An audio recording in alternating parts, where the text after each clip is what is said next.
Donc me Gorobara Mali officiel abonné bɛ fo Mali kɔnɔ ani Mali kɔ kan depuis aw sigiyɔrɔ la aw fɔlen don.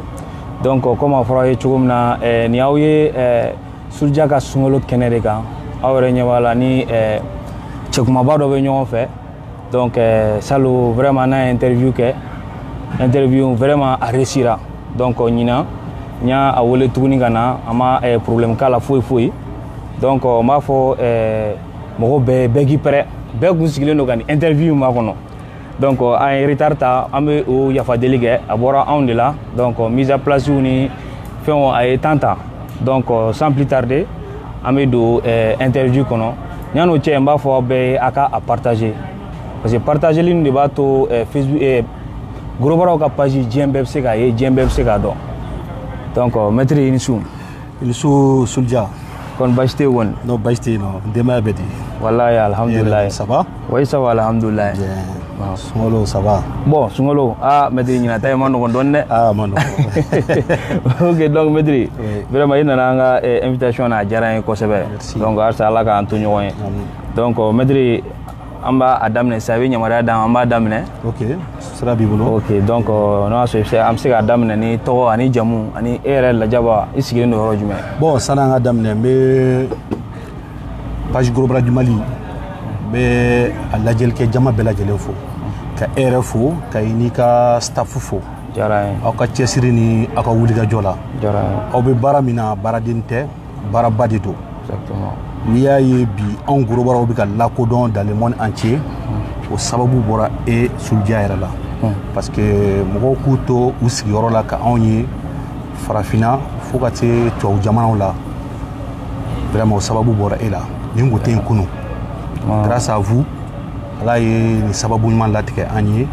vraiment an bɛ e yɛrɛ fo mɔgɔ mɔgɔ min bɛ ka an lajɛ page Gorobara du Mali kan Mali kɔnɔ Mali kɔfɛ an bɛ bɛɛ lajɛlen fo min ye Gorobara ye o min tɛ Gorobara ye o min bɛ discipline wɛrɛ kɛ o min tɛ discipline kɛ yɛrɛ an bɛ bɛɛ fo nin bɛɛ bɛ kanu de fɔ exactement parce que n'i ye mɔgɔ kanu i b'a ka fɛnw lajɛ i b'a aimer i bɛ vie d'a ma bon an bɛ Ala de deli kuma min bɛ bɔ an da Ala ka kɛ kuma sabatilen Ala kana kɛ kuma ye kuma min n'a bɛ se ka mɔgɔw tɔɔrɔ an ka laɲini t'o ye an sigikun t'o ye wallahi bon vraiment an bɛ sunkaloba min kɔnɔ an b'a ɲini an lamɛn jama bɛɛ lajɛlen fɛ Ala ka sunkalo tɛmɛko ɲuman d'an ma Ala ka musakaw nɔgɔya Ala ka kɛnɛya d'an ma an ka taaba minnu taara vraiment an bɛ dugawu kɛ an bɛ ka bato min ɲini Ala ka nɛɛma s'u fana ma Ala ka jamana basigi gɛlɛya min bɛ jamana in kɔnɔ bi maliyɛn bɛɛ ɲɛ b'a la Ala ka jamana basigi an ka faamaw ye minnu bɛ k'an mara bi an b'a ɲini Ala ka jamana ta fanga Ala k'a d'u ma Mali Gorobara minnu bɛ yen nɔ n'u tanyana ka taa se an ka sɔrɔdasi minnu tanyana kɛlɛkɛyɔrɔw la an b'a ɲini sunkalo in bonya kama Ala ka u jigiyɔrɔ ɲɛ Ala k'u dayɔrɔ suma Ala k'u kɔ suma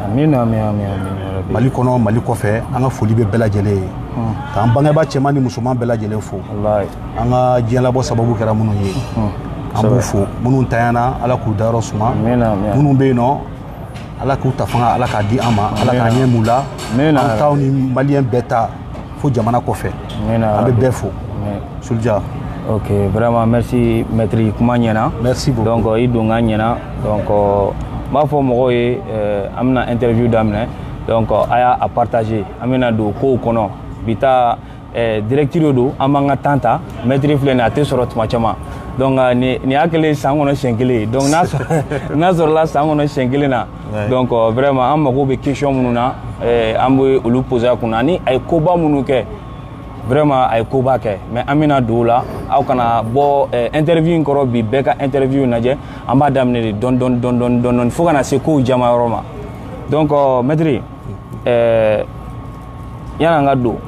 i bɛ se ka c'est vrai o fana b'a fɔ mɔgɔw ye ni minnu bɛ fɛ k'i ka biographie fana lajɛ u bɛ se ka taa interview kɔrɔlenw lajɛ mais comme mɔgɔ kuraw bɛ yen sisan olu fana ta n'a sɔrɔ i bɛ se ka lajaba dɔɔni fɔ olu ye o la an bɛ don kow kɔnɔ lajaba yɛrɛ ye jɔn ye. Bon ne tɔgɔ Abdoulaye Kone n surnom ye lajaba ye n masaw ye tɔgɔ min da n na o ye Abdoulaye Kone c'est que lajaba in nana c'est que n donnen nɛgɛta kɔnɔna na o kɛra dans les années 95 comme n kun y'a fɔ ka tɛmɛ cogo min na c'est que denmisɛnniya kɔnɔna na ko ka ca c'est que n donna nɛgɛta kɔnɔ bon après karaté nana don o kɔnɔ bon c'est que mouvement bonyana trop bon ala y'a kɛ n voisin dɔ de bɛ yen nɔ c'est que ni u denw sera ɲɔgɔn ma bon c'est que n tɛmɛtɔ a ye pinɛ de fili n ye o y'a sɔrɔ n bɛ nɛgɛso la bon c'est que n bɛna bɔ ka bin bon c'est que n bolila a nɔfɛ bon c'est que a bolila ka don u ka so kɔnɔ bon ne bolilen ka don a nɔfɛ u ka so kɔnɔ sisan o y'a sɔrɔ u ka maraka jeune dɔw bɛ yen olu bɔra SRL la ka na u y'olu refoulé ka na olu 10 minutes sigilen bɛ da la yen bon olu wulila ka ne kunbɛn ko e bamananden k'e t'i yɛrɛ bonya c'est que u ye ne attaqué brutalement quoi bon directement o y'a sɔrɔ wagati kɛnɛya bɛ yen kosɛbɛ vraiment denmisɛnninya bɛ n na bon c'est que ko ka ca ne fana y'u nɛni u wulila ne kama ni chaise ni bere o y'a sɔrɔ n bɛ karaté kɛla bon n bɛ ceinture bleue la bon c'est que ko déplacement ka nɔgɔ kosɛbɛ o kelen dɔ nana a ye ne bugɔ ni chaise ye c'est que ne fana ye n pan ka dɔ in fana da ci bon ne y'o bugɔ k'o da ci dɔrɔn u ka musokɔrɔba dɔ bolila ka bɔ ko ka bɔ ka na ko karisa ni karisaw bɛ kɛlɛ la u nana k'a tɛ fara bamananden na k'a kana o lajaba o kɔnɔna na ala y'a kɛ ne terikɛ dɔw min ka tɛmɛ olu nana ka na don n'u cɛ u bɛ ka lajaba kuma fɔ o y'a sɔrɔ an ka gɛrɛn na ne de tun bɛ te wuli parce que n bɛ se te wuli kunna u nana u kan don ko ko sisan kɔni k'a bilo k'i tɔgɔ yɛlɛmana sisan k'an bɛna kɛ lajaba di te ye o directement lajaba nacogo filɛ nin ye bon c'est que après ne n'olu yɛrɛ tilala ka na diya bon c'est que musokɔrɔba yɛrɛ vraiment ne yɛrɛ nana fɔ n k'a ye tɔgɔ da n na voilà bon c'est que ko lajaba nana ten bon c'est fo ka na kɛ n yɛrɛ surnom ye fo ka na kɛ famille yɛrɛ bɛɛ nana bɔ a kalama c'est que k'a fɔ ko nin tɔgɔ in nana fɔ kɛnɛma voilà depuis wagati min na mansaw bɛ di ma tɔgɔ la bon finalement u yɛrɛ nana to yen parce que bɛɛ bɛ ka tɔgɔ in fɔ fo ka na n tɔgɔ yɛrɛ k'a b'a tunu quoi voilà ok donc n y'o question in fana poser la tɔgɔ in parce que comme n y'a fɔ internautes ye abonnés ye u ka question poser donc dɔ bɛ yen ko Kara Ali SB Kara Ali ale de tun ye nin question in poser ko k'i ɲininka lajaba la comme i y'o répond ka ban donc maître mɔgɔw b'a fɔ ko jasa dasa dɔw da teliya b'a fɔ dasa dasa yɛrɛ ye mun de ye bon Soulja tu sais que mɔgɔw bɛ ka ɲɔgɔn sɔsɔ nin yɔrɔ in na parce que n'i y'a lajɛ Gorobara tɔgɔ o dogolen tɛ Gorobara yɛrɛ la quoi parce que n'a fɔra ko Gorobara c'est comme e bolo falen filɛ ne bolo falen filɛ yɔrɔ o y'o tɔgɔ ye o bon jasa dasa bon c'est que nin tɔgɔ fila tɔgɔ ninnu bɔlen ɲɔgɔn fɛ mais tɔgɔ kelen tɛ parce que jasa ye tɔgɔ min ye c'est que tɔgɔ de don mɔgɔw tun b'a fɔ an ka hakɛ to villageois ma mɔgɔw min bɔ burusi kɔnɔ ka na c'est que n'u ka faamuyali man bon mɔgɔw b'a fɔ olu ma ko jasa parce que ani mɔgɔ minnu bɛ yen n'a ka faamuyali man bon bon mɔgɔw tun bɛ k'o tɔgɔ de ta u b'a fɔ nɛgɛtalaw ma ko jasa i m'a faamuya parce que mɔgɔ min ka faamuyali man bon a bɛ n'a fɔ komi mɔgɔ min tɛ ko dɔn parce que n'i ka faamuyali man bon mɔgɔw b'a kɛ bila kodɔnbaliya minɛn kɔnɔ bon mɔgɔw bɛ to k'a fɔ pɔtalaw ma ko jasa parce que pɔtalaw ka baara ye fangala baaraw ye parce que pɔtalaw mana ko min daminɛ a ko tɛ kɛ ban hala yɛrɛ la bon n'u donna ko o b'a kɛ ni fanga de ye u t'a kɛ ni hakili ye o directement mɔgɔw nana fɔ ko jasa bon jasa in o de nana transformer ka kɛ dasa ye bon dasa in bon an yɛrɛ ka jateminɛ na c'est que tɔgɔ tɛ k'a fɔ ko tɔgɔ dilannen don n'a bilalen bɛ yen quoi mɔgɔw ka terme de don c'est que i yɛrɛ bɛ se ka hakilina dɔ fɔ a la min bɛ se k'i yɛrɛ valorer i m'a faamuya bon an yɛrɛ ka jateminɛ na an nana jateminɛ k'a fɔ dasa ani jasa u tɛ kelen ye parce que n'i y'a kɛ jasa ye dɔrɔn o y'a bilalen fili kɔnɔ mais i b'a kɛ dasa o la mɔgɔw b'a dɔn k'a fɔ mɔgɔ min bɛ ka nɛgɛ ta ni jama kulu bɛ jɛ ka ko min kɛ n'a kelen b'a kɛ fanga min b'a la c'est comme n'a fɔra sisan don dɔ bilala sisan k'e k'a ta i b'a ye e kelen b'a ta mais n'i ko ko mɔgɔ dɔw kana ta mɔgɔ 2 3 olu b'a ta bon directement mɔgɔ minnu bɛ nɛgɛ ta n'u kɔgɔlen don ni fanga b'u la directement c'est que terme in an y'a analyser k'a ko de mais dɔw bɛ k'a fɔ la ni hakilina wɛrɛw ye bon min ne fana ta tɛ kelen ye mais o si tɛ hakilina jugu ye a bɛ dasaw ka progression de fɔ a bɛ dasaw ka force de fɔ a bɛ dasaw ka hakiliɲumanya de fɔ parce que dɔw ko ko dasa ye tasuma fagala ye dɔw y'o fɔ bon dɔw ko ko dasa kɔrɔ fana ye mɔgɔ minnu bɛ se ka bɛn don mɔgɔw ni ɲɔgɔn cɛ bon nin si tɛ juguman ye quoi parce que min ka gɛlɛn ni mɔgɔ y'a bila juguman hakilina kɔnɔ parce que o de bɛ se k'i tɔɔrɔ parce que terme min bɛ yen n'a ka jugu nɛgɛtalaw ka tɔgɔ la o ye lubar de parce que lubar ye terme min ye mɔgɔ yɛrɛ y'ale jugu i man k'a fɔ a ma cogo di maître parce que lubar filɛ nin ye lubar ye fɛn kungo kɔnɔ fɛn dɔ de bɛ ko lu a bɛ kungo kɔnɔ ale fana ni surugu yɛrɛ bɔra yen ani wara ale fana fanga ka bon a fana fanga bɛ se fɛn fɛn na a b'a minɛ lu bon n'i y'a lajɛ Gorobara ye boîte baarakɛlaw de ye portier de don an bɛ sécurité baaraw kɛ bon c'est an bɛ jɔ boîte la an bɛ jɔ yɔrɔ caman na bon n'i y'a jateminɛ an ka baara fanba bɛ dalala de tiɲɛ don bon directement u nana fɔ ko lu bar lu bar c'est que lu bar y'o de ye mɔgɔ min bɛ jɔ da la c'est que n'a bɛ sɔn fɛn bɛɛ ma lu bar y'o de ye quoi parce que mɔgɔw ye Gorobara taamasiyɛn kɛ Gorobara bɛ sɔn ko bɛɛ ma bon directement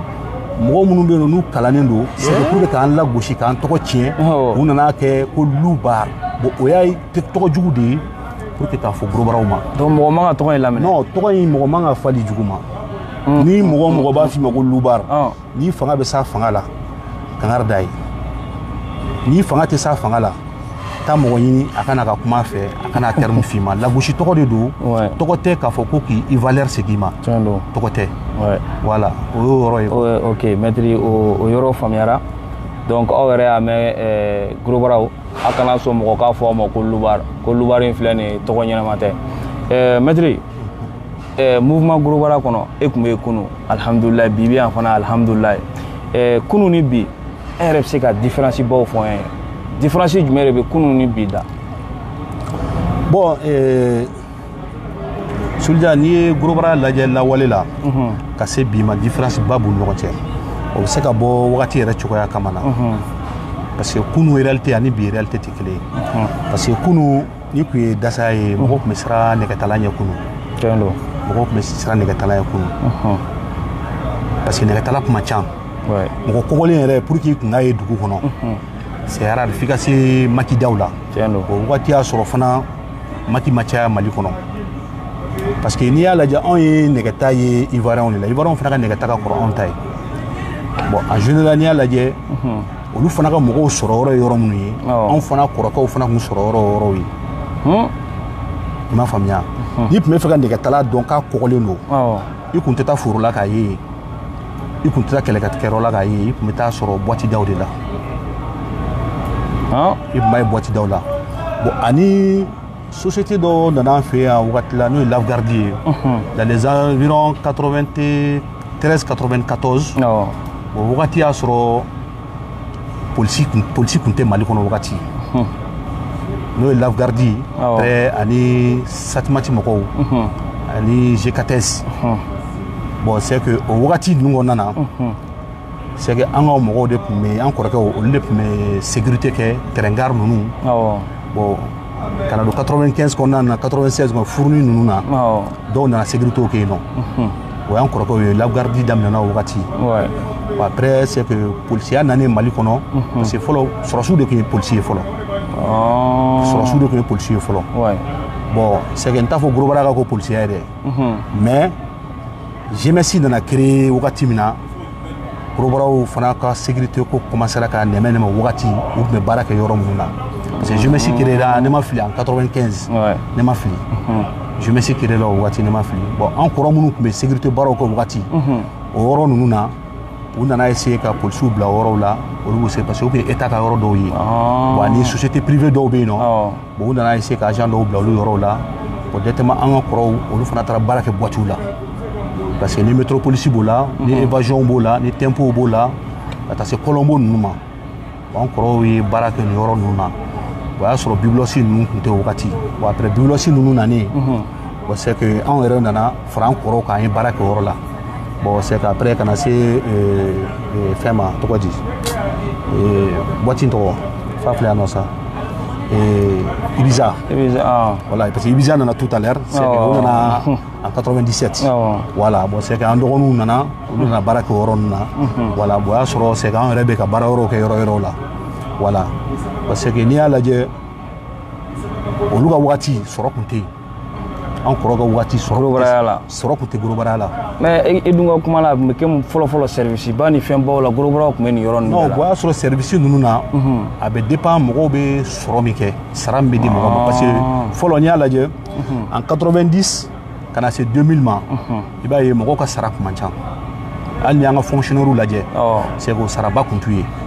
bon à travers ça n'i y'a lajɛ ka bɔ olu ka niveau la ka se ka na fo sécurité ka niveau la saraba kun tɛ yen parce que dɔw tun bɛ sara waati 20 000 francs dɔw tun bɛ sara 15 000 kalo la dɔw bɛ sara 25 000 n'a faamuya parce que minnu bɛ contrôle ninnu kɛ olu tun bɛ sara 50 000 dɔw bɛ sara 40 000 voilà o waati ninnu na tu vois bon o waati la wariba de kun don wariba de kun don waati la parce que o y'a sɔrɔ évaluation ma kɛ bon n'i kun ko k'i bɛ kɛmɛ fɛn san o ye fɛnba de ye o y'a sɔrɔ évaluation ma kɛ voilà jama ma caya kosɛbɛ bon sisan jama cayara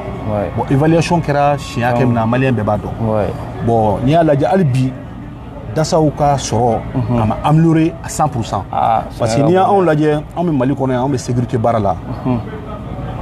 ka n'a ye anw bɛ sara min sɔrɔ Mali kɔnɔ yan c'est que ka anw bonyanko lajɛ minnu bɛ kɔfɛ tubabu jamanaw la olu bɛ sara min kɛ sara min sɔrɔ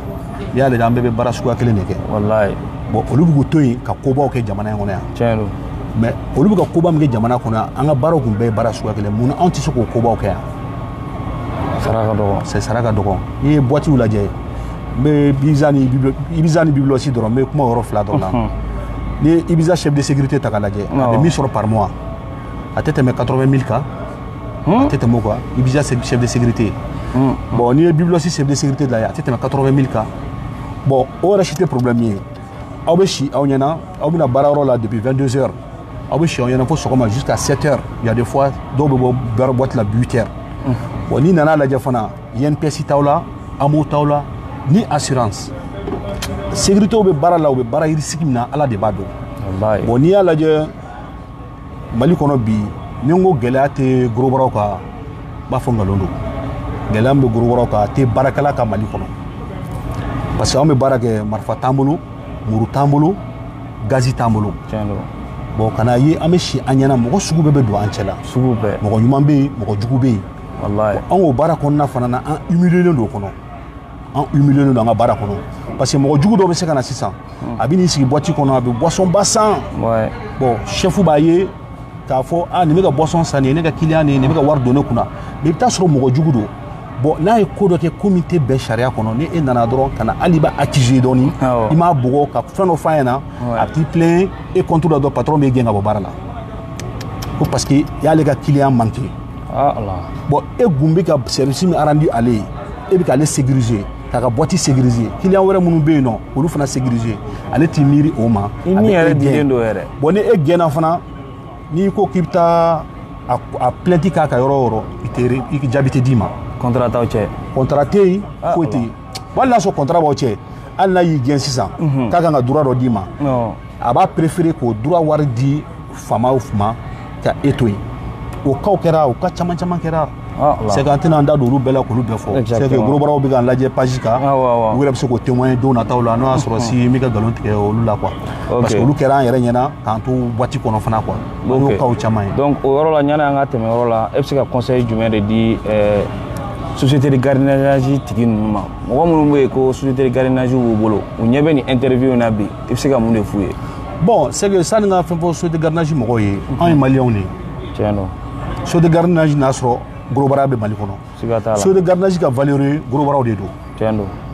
parce que hali n'i ye mɔgɔ wɛrɛ ta ni gorobara tɛ n'i y'a bila i ka société la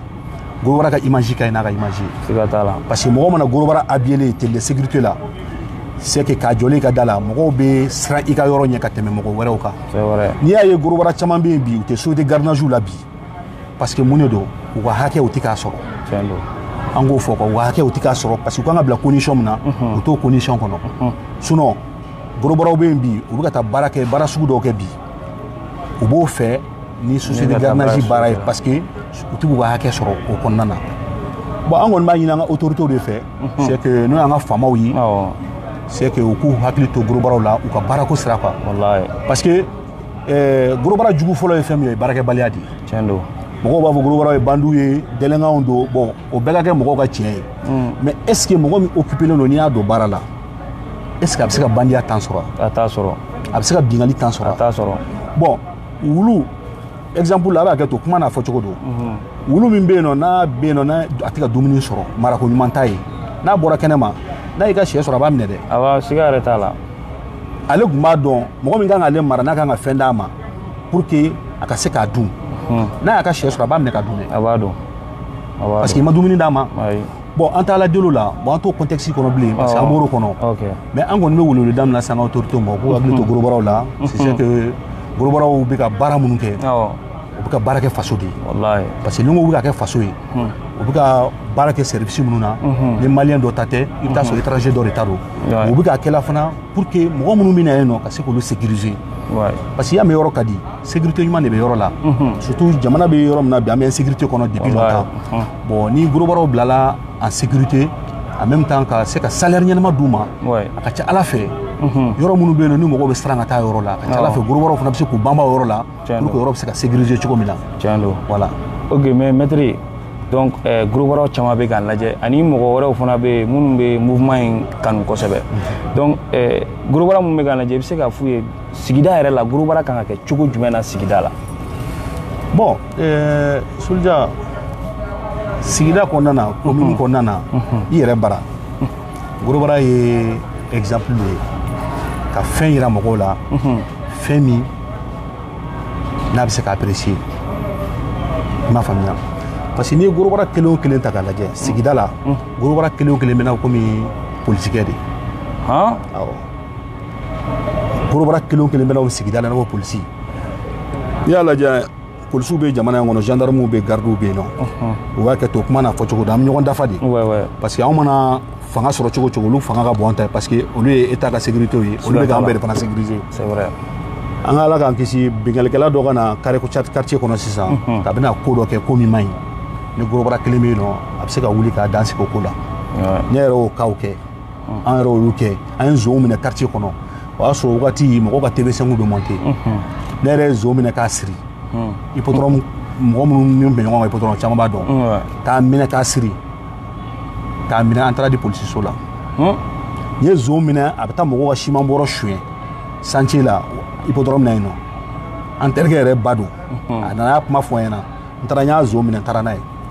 bon yɔrɔ ne ye baara dɔ kɛ baara min n'a sera ka nafa se commune mɔgɔw ma bon ne ni ɲɔgɔnna bonyanko caman caman minnu b'o ɲɔgɔnnaw kɛ parce que gorobara filɛ n'i ko i bɛ gorobara ka kuma fɔ c'est que mɔgɔw b'a fɔ gorobara man ɲi gorobara ka ɲi gorobara bɛ tan gorobara bɛ tan bon bɛɛ n'i ka faamuyali don peut-être gorobara kun man ɲi kunun mais o tɛ bi gorobara ye. Parce donc que gorobara ye exemple de ye. Gorobara ye exemple de ye parce que bɛɛ b'a ɲini na bi gorobara kelen ka k'i ka du kɔnɔ bi Mali bɛ yɔrɔ min na bi bɛɛ b'a ɲini gorobara kelen ka k'i ka du kɔnɔ parce que ni gorobara b'i ka so kɔnɔ bi hali n'a sɔrɔ a tɛ ka so garder e kɔni b'a dɔn kɔni so kɔnɔ assuré don. Tiɲɛ don c'est faux c'est vrai. Non o t'an ye. Parce que a ka ca c'est que mɔgɔ caman mana ye so kɔnɔna na u ɲɛ bɛ maloya a ka so kɔnɔna ma. Siga t'o la fɛnɛ. Voilà. Donc maître o jaabili diyara n ye kosɛbɛ. Donc an b'a fɔ bɛɛ du mana kɛ cogo cogo gorobara kelen ka sɔrɔ ye minnu fasalen don a ye na kɛnɛya performance bɛ yen n'i ye nin ta kalo kelen kalo fila i bɛ bɔ hadamadenya la donc maître an bɛ progresser jusqu'à présent donc o ye fɔlɔ fɔlɔ groupe tun tɛ yen aw tun bɛ ka a tun bɛ kɛ cogo jumɛn na ani groupe nalen a ye nafa jumɛn ɲɛ. Bon kunun dasaya la groupe tun tɛ yen o ye tiɲɛ ye. Parce que pour que dasaw kun ka se ka fara ɲɔgɔn kan kunun n'o y'a sɔrɔ si e bɛ commune 1 na i bɛ Jelibugu la e ni ne bɛ se ka fara ɲɔgɔn kan an bɛ entraînement kɛ ɲɔgɔn fɛ bon n'an bɛ bɔ an bɛ bɔ ɲɔgɔn fɛ n'an bɛ taa yɔrɔ la an bɛ taa yɔrɔ la ɲɔgɔn fɛ bon maintenant gorobaraw olu fana tun bɛ ten tɔ Bagadaji gorobaraw olu fana tun bɛ ten Bamakɔ gorobaraw olu fana tun bɛ ten minnu kun kelenna ye kelen ye minnu ka surun ɲɔgɔn na olu de tun bɛ jɛ u b'u ka kow kɛ ɲɔgɔn fɛ o lawale mais bi Dieu merci an b'Ala fo k'Ala barikada ka Mali gorobara bɛɛ fo o hakilina ɲuman na sani n ka don kuma kɔnɔ n bɛ an ka association fo n'o ye AGBM ye ka président fo n'o ye Kekuta ye ka GGBM fo ka président fo n'o ye Mohamed Samake ka Barada Valdi fo ka président fo n'o ye Maru Jara ye ka DSP fo ka président n'o ye Misi ye bon n b'u bɛɛ fo parce que ni fɛn fɛn min filɛ nin ye hakilina ɲuman de b'a bɛɛ la pour que kana gorobaraya kɔnɔ. Tiɲɛ don. Parce que n'i y'a lajɛ mɔgɔ mɔgɔ sɔnna u bolo di ɲɔgɔn ma pour que tɔn bɛ se ka sigi cogo min na a bɛɛ bɛ bɛn de ko fɔ parce que bɛn bɛ yɔrɔ min na Ala bɛ yen bɛn tɛ yɔrɔ min na Ala tɛ yen bon Dieu merci gorobaraw sera bi ka fara ɲɔgɔn kan pour que groupe ka sigi bon groupe sigili kɔnɔna na hali a nafa fɔlɔfɔlɔ ye fɛn min ye hali an bɛ taa ɲɔgɔn kungo la min kɛ parce que kunun o kun tɛ yen ni ko bɛ fɛ yen e ni min bɛ entraînement kɛ salle la ɲɔgɔn fɛ anw de bɛ taa ɲɔgɔn fɛ yen n'o y'a sɔrɔ aw bɛ salle mɔgɔ dɔw dɔn c'est que ni lien dɔ b'aw ni ɲɔgɔn cɛ a bɛ se k'a ɲɛf'u ɲɛna u bɛ na fara aw kan a bɛ ko kɛ mais k'a fɔ de bakɔfɛ mɔgɔ ka wuli ka na ba ɲɛfɛ ka na an kungo la o tun tɛ yen kunun dɛ non o tun tɛ yen mɛnɛkuraga ka wuli ka bɔ mɛnɛkura ka na hippodromegaw kungo la o tun tɛ yen kunun dɛ ayi ne e ne bɛ ɲɔgɔn dɔn sira dɔ fɛ an bɛ taa ɲɔgɔn kungo la mais groupe ayi non o tun tɛ yen kunun Gorobaya kɔnɔ n bɛ se k'a fɔ o daminɛna ala ma mɛn groupement et association sigilen o daminɛna bon o ye koba de ye o ye koba de ye parce que an ka kɛ hali ni mɔgɔw ɲugun aw la aw yɛrɛ ma ɲugun aw yɛrɛ la parce que e fɛ yen nɔ e ye Gorobara ye e somɔgɔw b'a dɔn e bɛ nɛgɛ ta e somɔgɔw bɛ k'a fɔ la e bɛ nɛgɛ ta min kɛ a man d'u ye bon ni kungo nana aw fɛ yen hɛrɛ ni hɛrɛ tana o ɲɛ bɛ e ɲɔgɔnna boyanko maa la fo maa 100 olu bɛ k'e dɛmɛ i kungo la bon o b'a dɔn k'a fɔ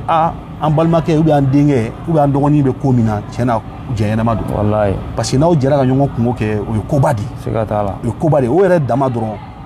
o y'a nafa ye quoi o ye association nafa ye o ye association nafa ye fɔlɔ voilà donc o b'a yira association ninnu nalen nafaba ɲɛ mouvement kɔnɔ o ye nafaba de ye parce que association nalen o ye nafa ye c'est que mouvement kɔnɔ parce que an bɛɛ ye ɲɔgɔn dɔn bon c'est que an bɛɛ bɛ taa ɲɔgɔn kungo la an bɛ taa ɲɔgɔn fɛ yen hɛrɛ ni hɛrɛ tana na bon vraiment n bɛ association fo o la ok maître an bɛ to association in kɔnɔ toujours e yɛrɛ bolo expérience b'i la mouvement kɔnɔ furuku fitinin dɔw bɛ Gorobaraw cɛ e yɛrɛ bolo est ce que donna nataw la bɛn bɛ se ka kɛ pour que groupe ninnu ka fara ɲɔgɔn kan ka se ka koba kelen kɛ ɲɔgɔn fɛ yan bon ka kobaw kɛ ka tugu ɲɔgɔn na Sunja i ye nin yɔrɔ min fɔ nin diyara n ye furuku bɛ association kɔnɔnaw la i bɛ taa sɔrɔ mɔgɔ dɔ bɛ AGBM kɔnɔ mɔgɔ dɔ bɛ GGBM kɔnɔ olu tun bɛ kɛlɛ dɔ b'olu cɛ depuis bon o kɛlɛ o ma lasa i bɛ taa sɔrɔ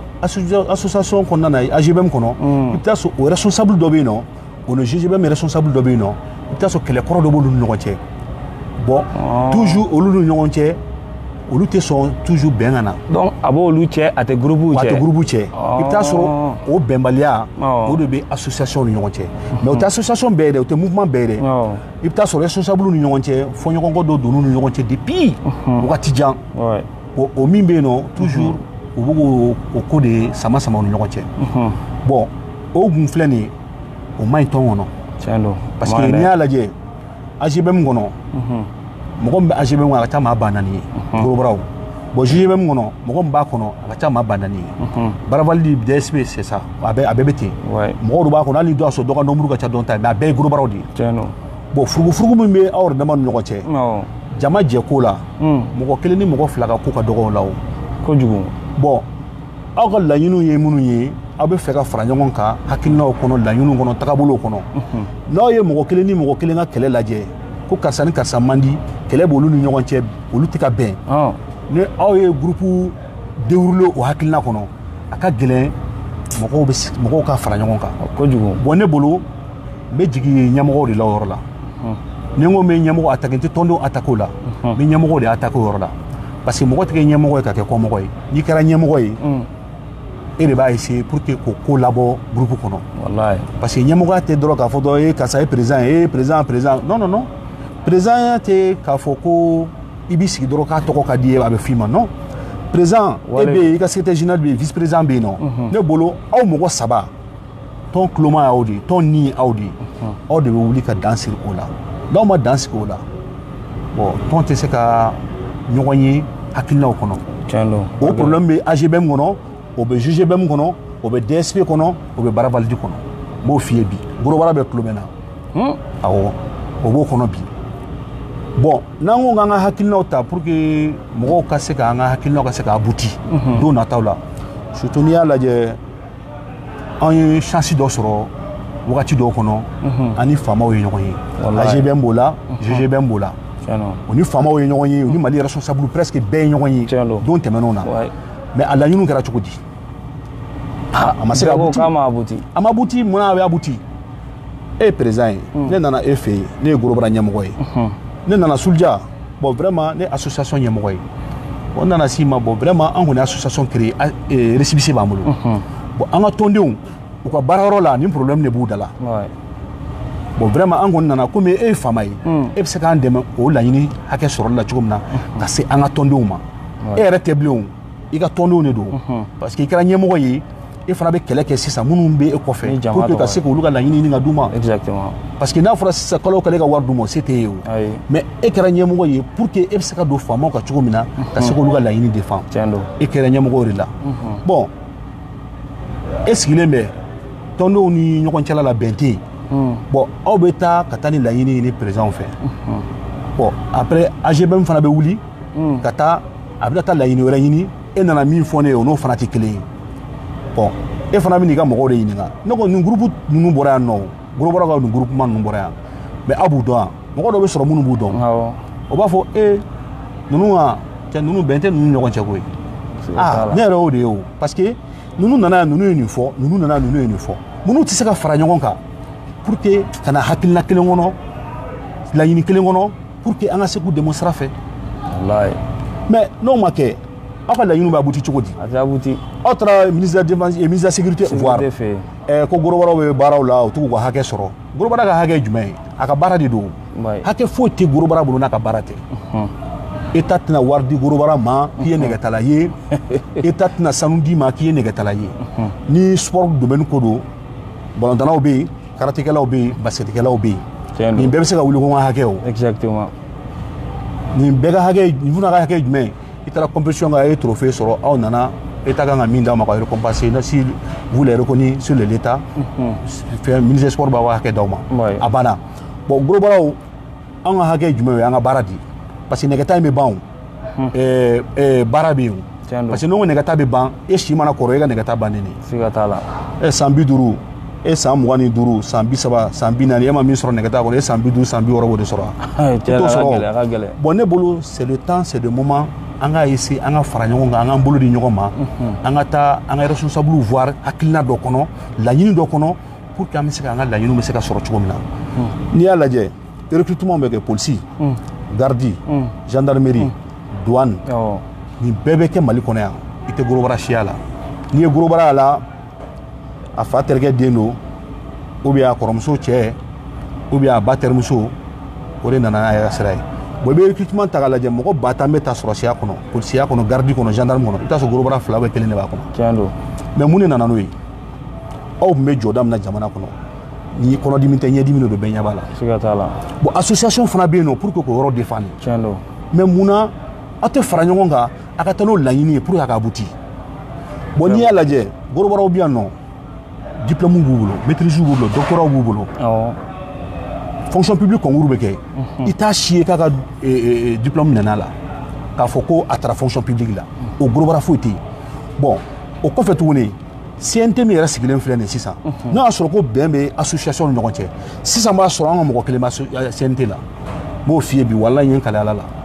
n'o y'a sɔrɔ u kun faralen don ɲɔgɔn kan bi non Sunja n'o y'a sɔrɔ gorobaraw faralen bɛ ɲɔgɔn kan bi CNT min filɛ nin assemblée la bi mais artistes b'a kɔnɔ mɔgɔ sugu bɛɛ b'a kɔnɔ tiɲɛ don parce que a fɔra Mali kura maliyɛn bɛɛ de bɛ ka ɲɔgɔn sɔrɔ a kɔnɔ a mana fara ɲɔgɔn kan an ka ca dɛ ni anw lajɛ bi mɔgɔ bɛ CNT kɔnɔ anw ka ca n'olu ye piwu voilà bon n'an kun sɔnnen don ɲɔgɔn ye an bɛnna hakilina kelen kan sisan b'a sɔrɔ an bɛ CNT kɔnɔ gorobaraw ka laɲini ye min ye n'o ye polisiya ni gardi ni gendarmerie ye sisan b'a sɔrɔ a bɛ ka kuma fɔ mais mɔgɔw ko an tɛ ta ko discrimination don non discrimination tɛ o bɛnbaliya de don dɔrɔn hakilinaw tɛ kelen ye laɲiniw tɛ kelen ye e bɛ taa min laɲini ne bɛ taa min laɲini o tɛ kelen ye bon o bɛ se ka aboutir a tɛ se ka aboutir a tɛ aboutir cogo si la autorités fana sigilen tɛ k'a fɔ ko u b'an ka bila la o conseillers de b'u bolo ka analyse fana kɛ analyse kɛ voilà c'est ça i yɛrɛ b'a dɔn bon ne kɔni bɛ min f'u ɲɛna mais maître i ka kuma latigɛ tɛ e yɛrɛ bolo bɛn bɛ se ka kɛ nin ko in na cogo jumɛn na bɛn bɛ kɛ ni bɛn ma gɛlɛn yɛrɛ cogo jumɛn na maître fɛn a tɔgɔ di Sulja oui n bɛna fɛn dɔ f'i ye muso 2 bɛ e bolo i ka so kɔnɔ u bɛɛ cɛ ye e de ye kɛlɛ donn'u cɛ ni e nana sisan k'i b'i pan dutigi kunna k'i bɛ bɛn ɲini u 2 ni ɲɔgɔn cɛ olu bɛɛ tun bɛ kɛlɛ la dutigi de nɔfɛ o kɛlɛ bɛ ban a tɛ ban ayisa o kɛlɛ bɛ ban o muso 2 in olu 2 bɛ ɲɛ bɛ fɛn kelen de la o ye e de ye n'i ko kɛlɛ ka ban sisan o kɛlɛ bɛ se ka fɔ dutigi kɔ wa ayi i bɛ dutigi de wele k'a sigi diyagoya i muso 2 bɛ kɛlɛ la u bɛ kɛlɛ la mun de la i bɛ dɔ dɔn a la o a fɔ siga t'a la bon kɛlɛ in sisan e de bɛ dan siri kɛlɛ in na n'i ma dan siri kɛlɛ in na kɛlɛ in tɛ ban bon u bɛ sɔn i ta ma ou bien i b'u labila n'i y'i jɔ o jɔyɔrɔ la u bɛ sɔn i ta ma o siga t'a la kɛlɛ bɛ ban o kɛlɛ bɛ ban bon n'i y'a lajɛ association nin kɔnɔna na président de bɛ yen secrétaire général de bɛ yen nɔ vice président de bɛ yen nɔ n'i y'a olu vice président ta AGBM kɔnɔ ka secrétaire général ta ka vice président ta GGBM kɔnɔ baara valide kɔnɔ DSP kɔnɔ olu yɛrɛ dama ka ɲɔgɔn ye u ka sigi dasa bɛ kungo la dasa bɛ tina o non mɔgɔ aw ye ɲɛmɔgɔw de ye aw de bɛna bɛɛ kungo fɔ bon mɔgɔ si tɛ gorobaraya kɔnɔ Bamakɔ bi m'an kɔrɔw fɔ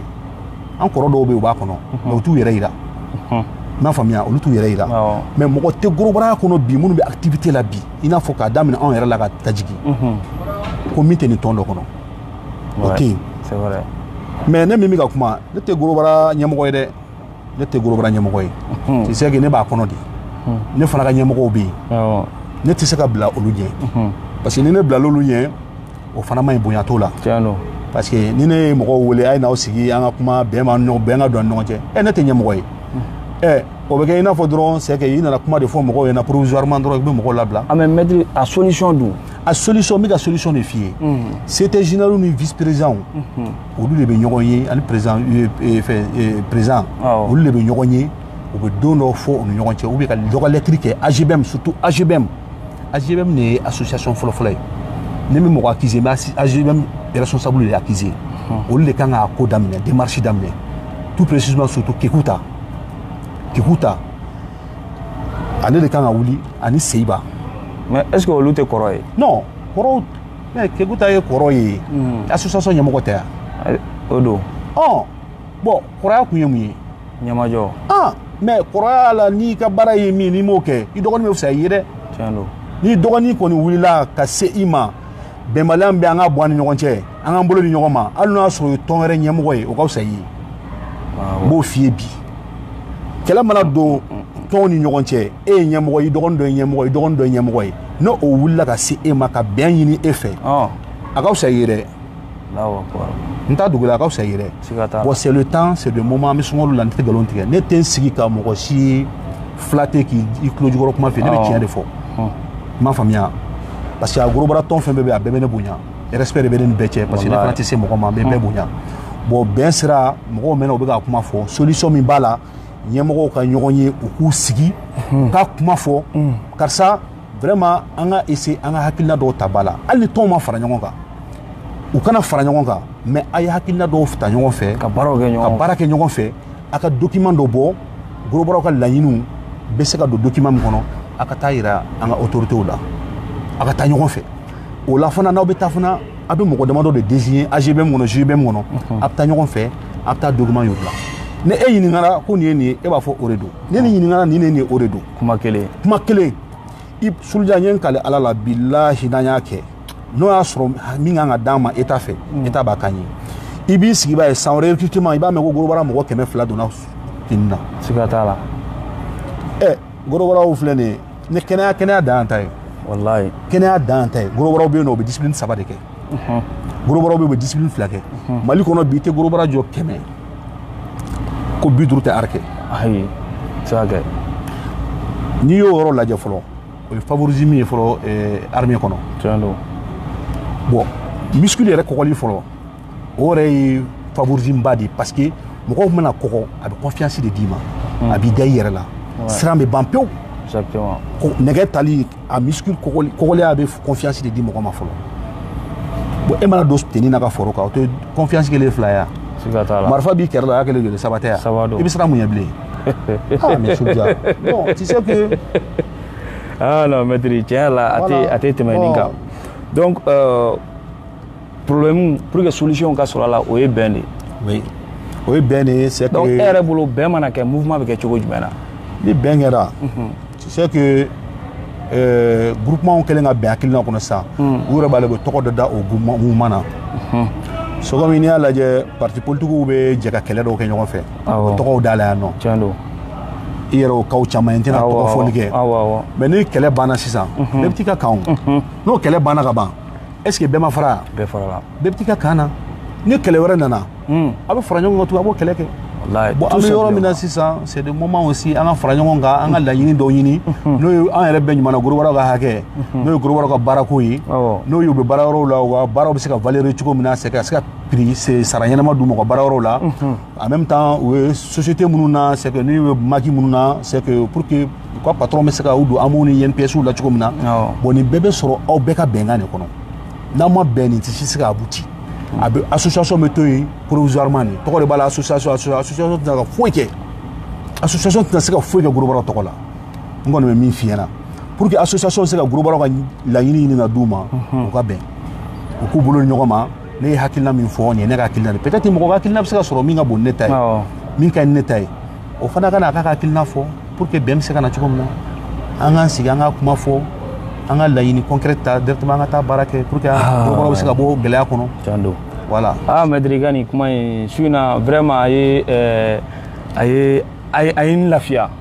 ara a kɛwale ma kɛ a ye n lafiya wallahi nin kuma in yɛrɛ fɔli dɔrɔn n lafiyara vraiment donc yanni an ka avancer donc an bɛna don babu de kɔnɔ sisan nɔ donc yan'o cɛ n b'a fɔ a ye an ka protéine kɛnɛya performance n'olu sɔnna ka an sponsoriser kɛnɛya performance filɛ nin ye mɔgɔ minnu bɛ yen k'i tɛ se ka protéine bɛ dumuni minnu na k'i tɛ se k'a sɔrɔ ka dun don o don k'i bɛ fɛ ka masse sɔrɔ joona kɛnɛya performance sa 16500 wa 3700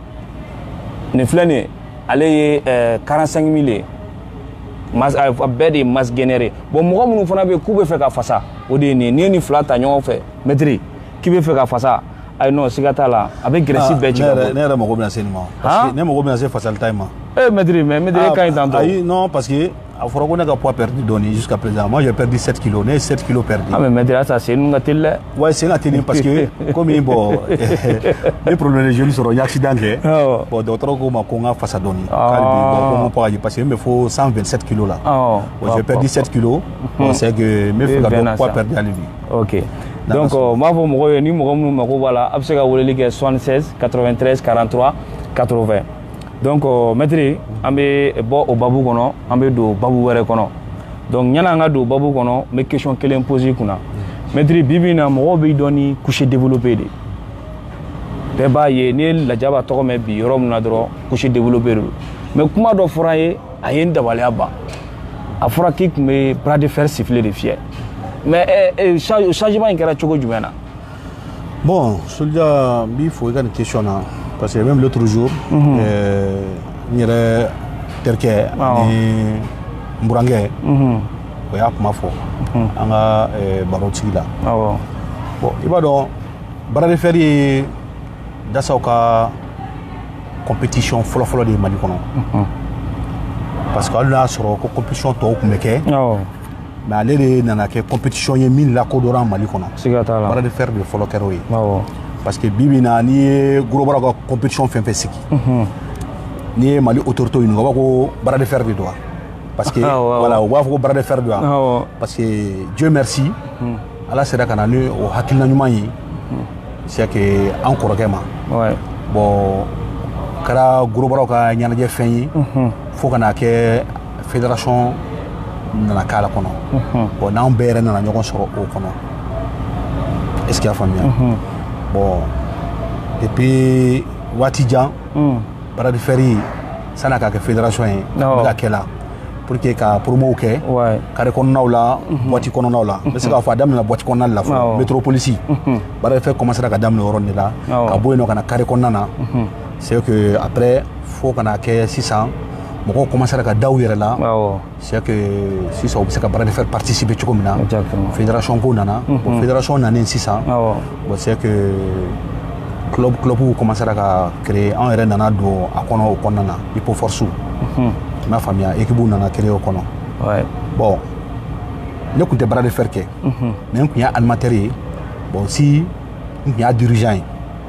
bon club tun bɛ n yɛrɛ fana bolo parce que ni n ko club bɛ n bolo n tun b'a kɔnɔ c'est que n tun y'a responsable dɔ fana ye an yɛrɛ kɔrɔkɛ dɔ bɛ yen Sumayila c'est que ale tun y'an ka grand maître ye bon ale tun b'an bɛ coordonner bon c'est que bɛɛ tun bɛ taa ɲɔgɔn sɔrɔ ne de fɛ yen an bɛ fara ɲɔgɔn kan an bɛ taa omnisport la m'a faamuya ala nga mɔgɔw bɛ maillot minnu don ka jouer a waati c'est que ne yɛrɛ ye n cɛsir'o la c'est que an bɛ maillot ɲini ka taga bon c'est que sani ka don kuma kɔnɔ fo ka taa ɲɛfɛ n bɛ n balimakɛ ni jɛɲɔgɔn fo ne ye nɛgɛ Abdou Sow nɛgɛ ani Titan Bakuruni Bakante b'o fo parce que ninnu fila ka wulikajɔ bonyana bras de fer kɔnɔ bras de fer nanen ka kɛ fédération ye ka wulikajɔ bonyana kɔnɔ Souldia ni min kɛra don min na an k'o tiɲɛ fɔ o ka ɲi parce que n'i ye mɔgɔ min ye ɲuman kɛ ka tɛmɛ n'i y'a a ka kɔ dogo i bɛ kɛ fitiriwale ye Souldia e bɛ baara min na ni ne ye e bonya kɔnɔ ka e tanu a kɔnɔ o tɛ ka fugara tɛ o contraire o bɛ dɔ fara e ka baara kɛli kan nɛgɛni Bakuruni u ye cɛsiri kɛ bras de fer kɔnɔ fo ka se waati jan ma hali bi ala ka hinɛ b'a la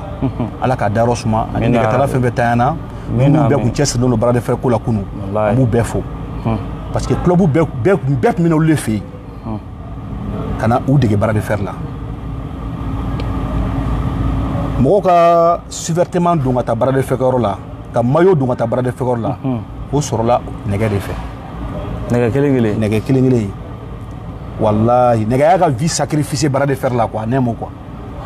wallahi mi ka sɛbɛ de hali sini an b'a ye kɛnɛw kan non Souldia ni ne ye nɛgɛ ye kɛnɛ kɔnɔ nɛgɛ hinɛ de bɛ ne minɛ cogo di maître wallahi hinɛ bɛ minɛ wallahi bilahi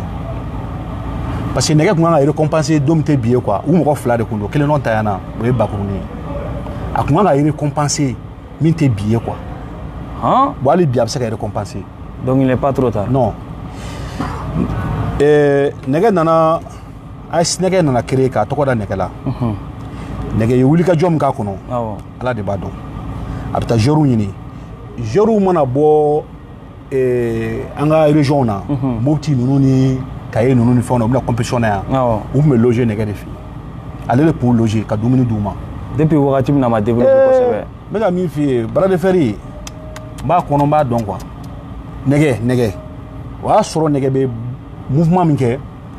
c'est ka waati o y'a sɔrɔ a ma boîte baara yɛrɛ daminɛ nɛgɛ tun ma boîte baara daminɛ waati nɛgɛ bɛ baara fɛn kɛ waati min na c'est ka kuma boîte baara daminɛ yɛrɛ à 100% parce que mun na o waati y'a sɔrɔ i b'a ye école ka foyer tun bɛ kɛ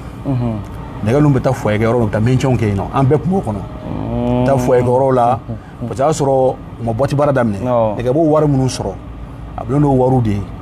ani a yɛrɛ ka connaissance minnu bɛ yen minnu bɛ se k'a dɛmɛ à gauche à droite a b'olu de fara ɲɔgɔn kan pour que ka se ka joueurs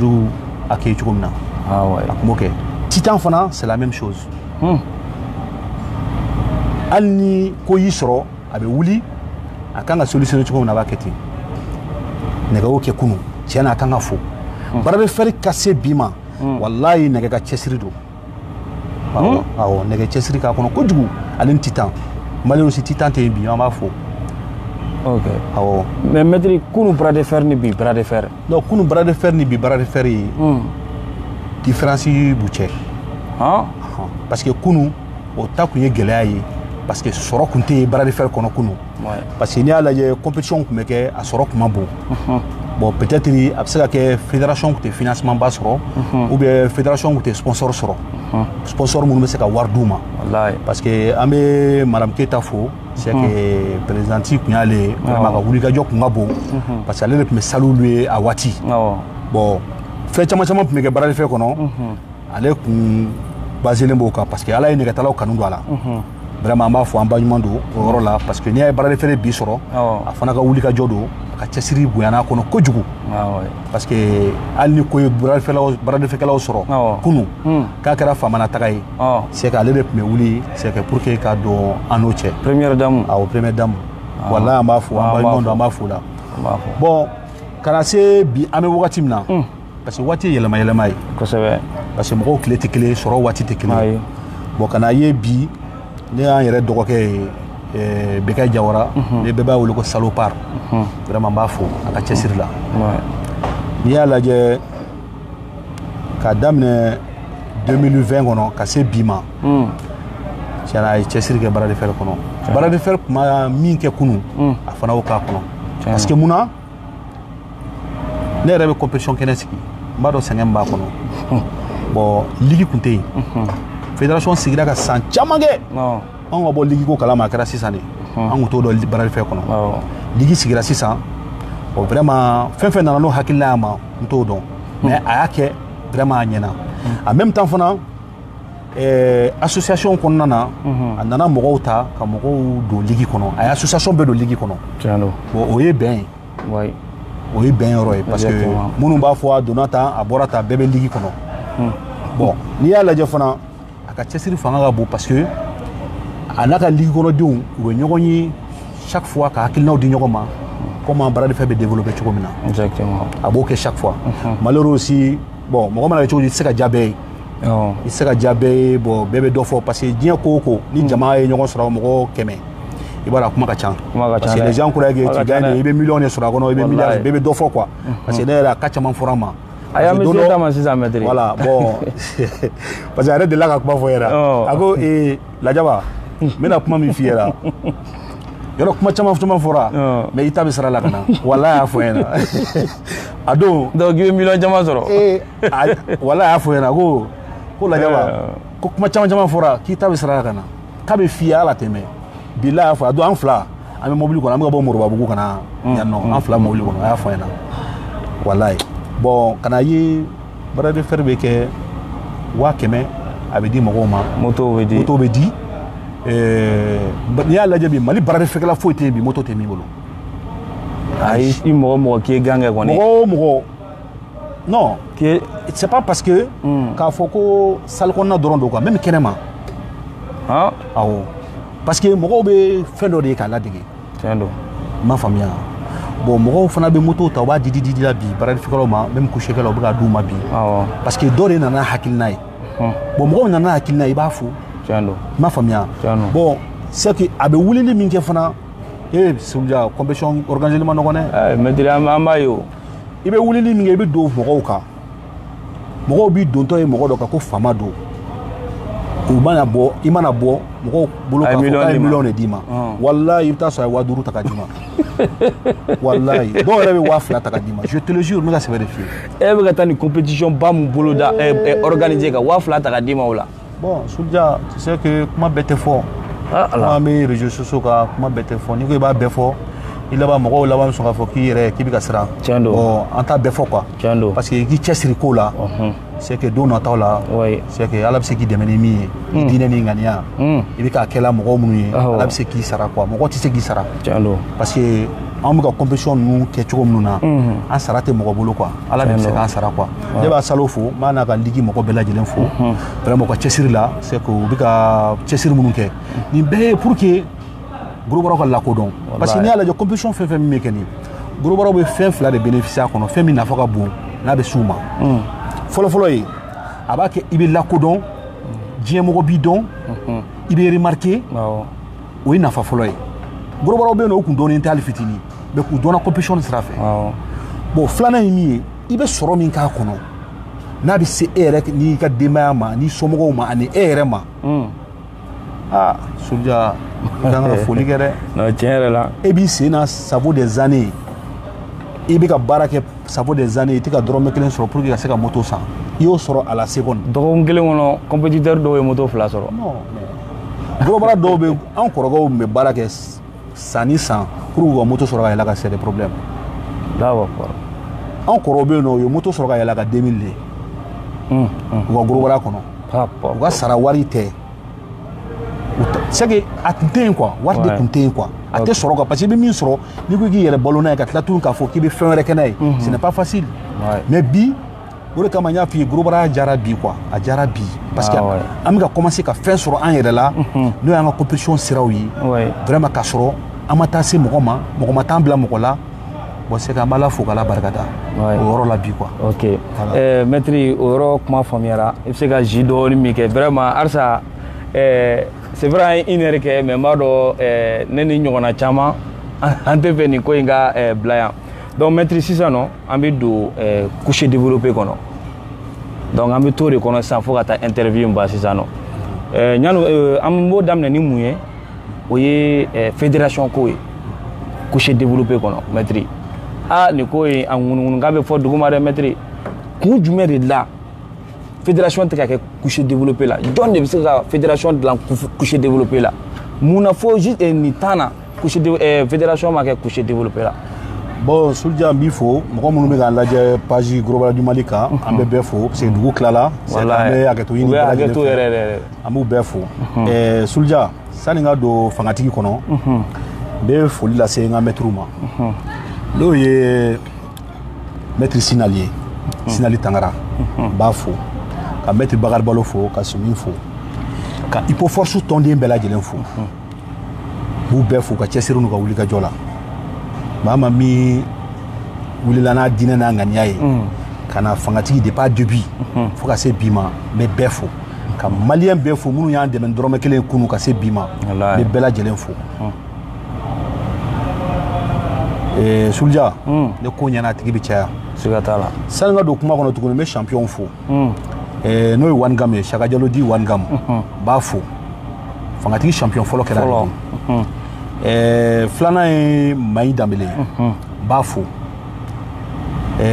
sabanan ye Danger ye Sekuma Diallo di Danger n b'a fo naaninan o ye Ivo ye n b'a fo duurunan o ye Caterpillar Jean-Baptiste champion de tous les temps de Burkina champion polyvalent awɔ c'est que ni ye nin yɔrɔnin fɔ peut-être a bɛ se ka mɔgɔ dɔw tɔɔrɔ a ka n'u tɔɔrɔ n t'a commentaire kɛ k'a fɔ ko n b'a commentaire layɛlɛ tɔw sanfɛ o tɛ parce que fɛn dɔw bɛ yen nɔ n'i ye mɔgɔ y'a la i b'a tanu ne ye Caterpillar dɔn Salon de n ma deli ka se Burkina dɛ mais n y'a mankutu mɛn san'a ka se Mali la yan bon en même temps a ka fɛn dɔw yira la ne na a yɛrɛ m'olu yira ne na dɛ Caterpillar n'i y'a ye n ko champion polyvalent Caterpillar lutte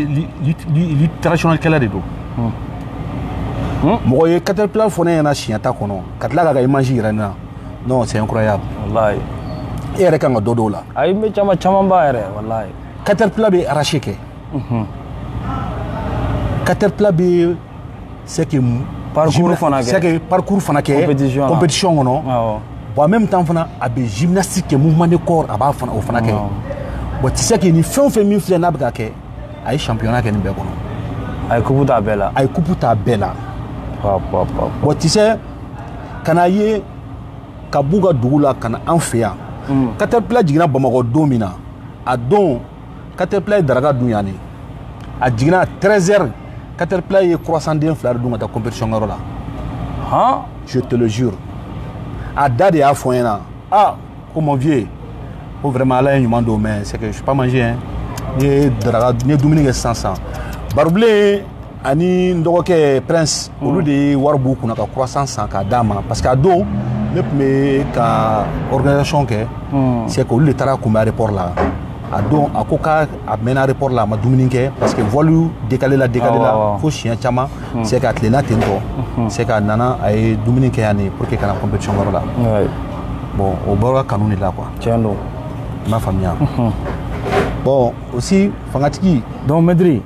i ka kuma latigɛ tɛ ɲɛna an ka don fangatigi la fédération yɔrɔ ye n bɛ fɛ i ka kuma fédération in kan teliya la dɔɔni maître i bɛ ka kuma ye fédération yɔrɔ ye bon Souldia est-ce que maître bɛ se ka fédération dayɛlɛ yan bon fédération sigili a tɛ se ka bɔ ne Lajaba kelen ka hakilina kɔnɔ fédération sigili tɛ se ka bɔ ne kelen ka hakilina kɔnɔ cogo jumɛn na Souldia mɔgɔ i bɛ se ka kɛ ko dɔ kɛbaga ye mais n'i ko ko i bɛna jamakulu ka ko ta k'i b'a k'i kelen ka ko ye a tɛ kɛ i n'a fɔ min wolo sɛbɛn ko quoi parce que mɔgɔw bɛ ka fédération kɛ min ye fédération tɛ se ka kɛ i n'a fɔ komi ni Lajaba bɛ fɛ ka taa ka wolo sɛbɛn dilan ale kelen de tɔgɔ bɛ k'a la quoi fédération t'o ye quoi bon c'est des moments an ka bɔ o contexte kɔnɔ parce que mɔgɔ min mana wuli Lajaba yɛrɛ bɛ se ka fédération créer e de bɛ se ka fédération créer non Dieu merci ala nana se ka a volonté di ne ma ne ye fangatigi organiser vraiment a bɛ ka fanga sɔrɔ bi n bɛ Guinéens fo ka Burkinabéw fo salon u ye ɲɔgɔn sɔrɔ yan nɔ bon fangatigi de image d'olu ma c'est que n'u fana sera ka u yɛrɛ ye compétition kɔnɔ ka se ka espérance sɔrɔ ka na Niger fana fo sanni an ka don sunkalo kɔnɔ u fana ye compétition kɛ ko n'u bɛɛ fo Sénégal Côte d'Ivoire bi bi in na an ni ninnu bɛɛ bɛ ɲɔgɔn kalama bi c'est que compétition ninnu kɔnɔna na bi bon fédération pour que ka fédération créer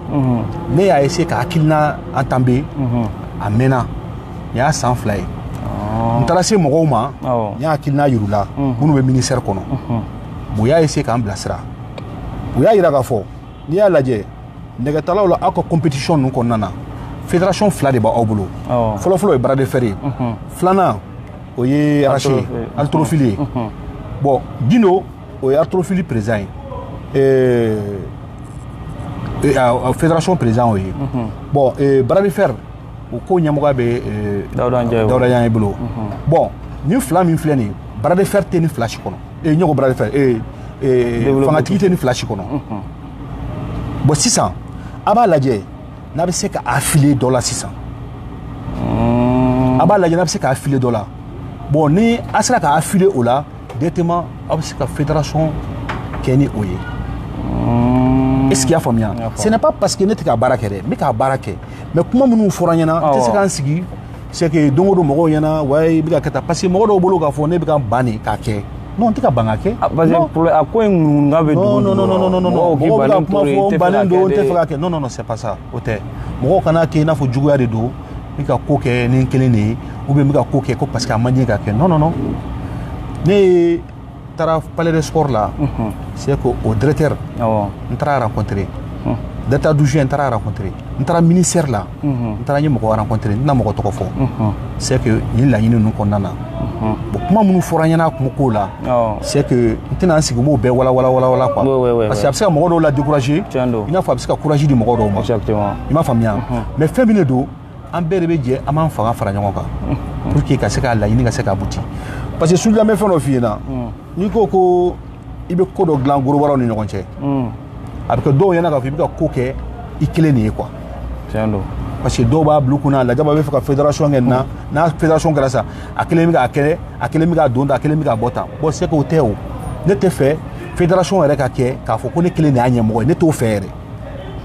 parce que fédération ko kuma mɔgɔ sɔrɔ y'a kuma fɛ n ko non n da tɛ fédération ko kuma na parce que n tɛ dɔgɔyaliman fɛ parce que ni i nana bila ko ninnu ɲɛma sisan dɔw bɛna sɔrɔ minnu b'i dɔgɔya bon dɔw bɛna sɔrɔ sisan nɔ u b'a fɔ Lajaba y'an dɔgɔnin de ye Lajaba ye gorobara daminɛ kuma jumɛn a ye gorobara daminɛ kɔfɛ an kɔrɔ dɔw yɛrɛ bɛ sɔrɔ minnu bɛ se k'o fɔ wa Lajaba y'a ka nɛgɛta daminɛ anw ɲɛna yan anw ma jɔyɔrɔ min sɔrɔ Lajaba bɛ se k'o sɔrɔ bon mɔgɔw bɛ nin kuma sugu ninnu fɔ n'u tɛ kuma ye mɔgɔw bɛ kuma minnu fɔ n m'a faamuya Salo filɛ jɔyɔrɔ min na jɔn ma se k'aw ka taa mériter jɔn bɛ Mali kɔnɔ min bɛ se k'aw ka taa mériter i bɛ se ka fɔ a ko man di ye mais il est mérité à ça c'est k'a bɛ ka wuli ka jɔn min kɛ parce que ko in tɛ k'a fɔ karisa si ka kɔrɔnta ye karisa ka dɔgɔnin ye ou bien karisa ka bonni o tɛ o ko in ye cɛsiri de ye Sunjata e yɛrɛ delila k'a fɔ ne ye fangatigi bɛ ka kɛ fan bɛɛ n'i m'a lajɛ i ka fangatigi moderniser i ka fɛn caman dɔ la e m'o fɔ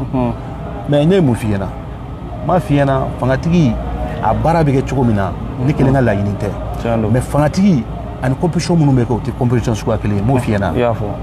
m'a f'i ɲɛna voilà mais o ye cogoya kelen yan voilà bon an bɛ dɛmɛ de ɲini toujours ka laɲiniw ɲini c'est que pour que an ka fédération ko bɛ se ka sigi sen kan cogo min na parce que ni fédération sigira an bɛna ligue sigi bon ni baara tɛ se ka kɛ c'est que tile fila tile saba o non ne kelen fana ka wulikajɔ tɛ se ka kɛ o n bɛ n to groupe sanfɛ page kan sisan n bɛ foli kɛ n dɔgɔkɛ Malayi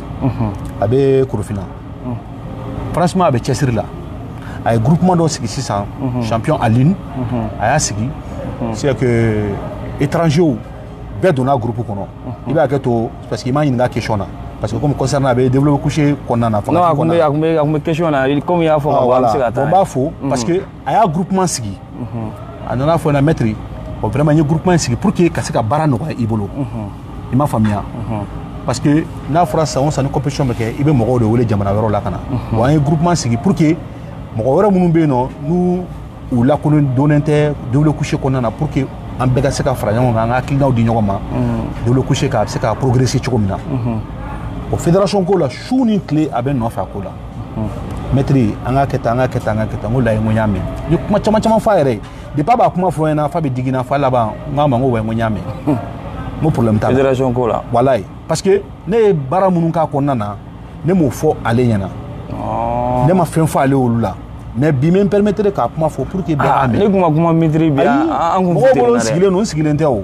tu sais que ko in tɛ n kelen ka ko ye ni mɔgɔ wɛrɛw y'a kumaw kɛ ni mɔgɔ wɛrɛw y'a sira tagama c'est que u ye fɛn dɔw de fɔ fɔ n ɲɛna bon vraiment hali bi an bɛ k'a lajɛ ni solution wɛrɛ min bɛ se ka sɔrɔ a la dɔw ko i b'a affilier fédération de gymnastique la i b'a affilier fɛn na haltérophilie la voilà olu de fɔra n ɲɛna bon olu bɛɛ fɔra bon tu sais que ni i ni mɔgɔw ma se ka sigi a ka kuma ka hakilinaw di ɲɔgɔn ma a tɛ passer an kɔni y'a laɲini ni Ala ye sunkalo ɲuman tɛmɛ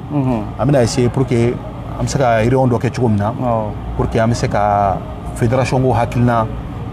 échange kɛ cogo min na pour que an bɛ se ka fédération sigi cogo min na n'a bɛ se ka abouti cogo min na ne kelen tɛ dɛ n b'a ɲini bɛɛ de fɛ an ka fara ɲɔgɔn kan an ka hakilinaw di ɲɔgɔn ma a bɛ se ka organiser cogo min na don nataw la mɔgɔ kana fɔ lajaba de kan ka wuli k'a kɛ tan dɛ o tɛ dɛ ayi mais i ye nin kuma in fɔ a ye mɔgɔ lafiya sisan parce que mɔgɔw tun tɛ nin yɔrɔ in dɔn a la o mɛtiri ni ne don dɛ donc nin fɔlen a ye mɔgɔ caman nimisi wasa a bɛ dɔn fɛn dɔ bɛ ka kɛ duguma quoi c'est ça ok donc mɛtiri an bɛ don fangatigi la sisan nɔ fangatigi yɛrɛ ye mun ye mɔgɔ kura dɔw bɛ k'an layɛ su in na olu t'a dɔn fangatigi yɛrɛ ye mun ye bon fangatigi compétition jumɛn de don fangatigi ye tubabu kɔnɔ u b'a fɔ ko développé couché dɔw b'a fɔ ko levé du poids bon ne nana ni fangatigi terme ye ni n ka maître Sinali parce que n taara s'a ma an ye échange kɛ sani fangatigi compétition bɛ daminɛ wagati min na an ye échange caman kɛ parce que tuma la an bɛ tila yɔrɔ na tuma la 2 heures du matin ne yɛrɛ bɛ taa bala ka sufɛ seliw la an bɛ échange kɛ n ko n'i y'a lajɛ ne bɛ fɛ ka tɔgɔ dɔ de da compétition in tɔgɔ la c'est que ni mɔgɔw b'a fɔ levé du poids dɔw b'a fɔ développé couché bon ne bɛ fɛ ka an ka farafin tɔgɔ da la parce que pour que mɔgɔw k'a dɔn compétition sugu min don a ko ko lajaba ko bon e yɛrɛ fɛ an ka tɔgɔ jumɛn da la parce que wagati y'a sɔrɔ IBK bɛ fanga la bon ale ko ma kan fangatigi tile ne ko bon n ko tile bɛ ban ale yɛrɛ y'o fɔ ne ko tile bɛ ban ko ni o tile banna n ko jumɛn bɛ yen sisan n t'a kɛ fangatigi ye siɲɛ kelen a ko wa n'o k'o ka ɲi an ye échange kɛ ten fangatigi na cogo fɛ bon directement a ko ne ma bon k'i bɛna baara de wuli parce que pour que ka se ka nin ko in labɛn k'a ma nɔgɔn parce que lajaba nin ko in problème ye min ye a financement ko e bɛna taa jɔn fɛ yen sisan pour que a bɛ se k'i dɛmɛ financement ko la ko bon n ko maître Sinali n ko mɔgɔ b'i da i kɔ kan k'i jan ka siri ma Ala ye parce que i bɛ wuli k'i cɛsiri n'i donna i ɲamana minnu kan ne yɛrɛ bɛ mɔgɔ minnu dɔn n bɛ taa u voir n'u bɛ se k'an dɛmɛ ni hakilina minnu ye u bɛ se k'an dɛmɛ ni dɛmɛ min ye n'i y'o wari sɔrɔ n bɛna n bɛ chaise ta ka bâche ta ka sonow ta c'est que ka mɔgɔ invité c'est que ne sera ka prime sɔrɔ n b'a di n ka joueurs ma parce que n'i y'a lajɛ poitala dɔw bɛ minnu handicapé len don compétition kɔnɔna na parce que bras de fer dɔw bɛ maloya depuis lawale k'a kɛ parce que u b'a fɔ ko ni i batira jɔnmaya de don bon dɔw bɛ siran ka kɛ u b'a fɔ n'i batira dɔw b'a bila kunna k'a bɛ sida bon depuis anw b'a kɔnɔ wagati min na mɔgɔ dɔw ka mentalité o ye bon olu bɛ ka nɛgɛ ta mais u tɛ ka se k'u fanga la exploiter bon ne fana ko n ko bon ne bɛ développé couché in kɛ parce que o ye fanga ko ye directement mɔgɔw kana ka se k'u ka force yira directement c'est que pour que minnu bɛ yen n'u dogolen don n'u lakodɔn tɛ u fana bɛ se ka lakodɔn cogo min na bon an nana n'o laɲini de ye bon Ala y'a kɛ minnu dogolen don mɔgɔ fɛn fɛn min kɛra fangatigi champion ye a si tɛ baara de fɛ kɛlɛ ye o fo n'a bɔra danger la bon danger nana siɲɛ kelen de ma bon hali o yɛrɛ danger nan'o la o y'a sɔrɔ a tɛ ka compétition de kɛ parce que danger ka compétition mɔgɔw tun bɛ siran ye kɛnɛma na danger tun handicapé len don o fana na bon c'est que a nana jouer o contexte kɔnɔ Ala y'a kɛ o kɛra niveau fana nakumani ye voilà bon c'est que ale gagné o la ok voilà donc maître an bɛ progresser su bɛ ka ko temps y'an minɛ an bolo ma dɔɔnin donc maître fangatigi a kɛra international ye cogo di maître nin ye mɔgɔ dabaliya ban dɛ salon an balila k'a ye jamana wɛrɛw de bɔra jamana wɛrɛ compétiteurs de bɔra jamana wɛrɛ la kelen tɛ fila tɛ ka na Mali la o ko sera ka kɛ cogo jumɛn na bon ne ka laɲini ye fangatigi bɛ se ka lakodɔn dans le monde entier parce que n'i y'a lajɛ farafinna bɛɛ fangatigi hali n'a bɛ kɛ c'est k'a tɛ en valeur farafinna kɔnɔ i yɛrɛ bɛ page kan parce que hali ni ye Jeux olympiques ta ka lajɛ a compétition tɛ yen c'est faux c'est vrai voilà bon c'est que anw de bɛ fɛ ka kɛ exemple fɔlɔ ye c'est que minnu bɛ se k'a développer parce que n'i y'an ka sous région ninnu fɛn fɛn lajɛ fangatigi hali n'a bɛ k'u fɛ yen valeur t'a la parce que hali ni mɔgɔw bɛ taa mɔgɔw ba tɛ taa mais Mali de la yan a lakodɔnnen don kosɛbɛ bon an ka jamana wɛrɛ mɔgɔ minnu bɛ yen n'o ye Burkina ka se Guinée ma bi ka se Niger ma ka se Côte d'Ivoire ma ka se Sénégal ma bon bɛɛ grâce à vous page globale du Mali kan bɛɛ bɛ ka image ye bon Guinéens yɛrɛ ka nali la salon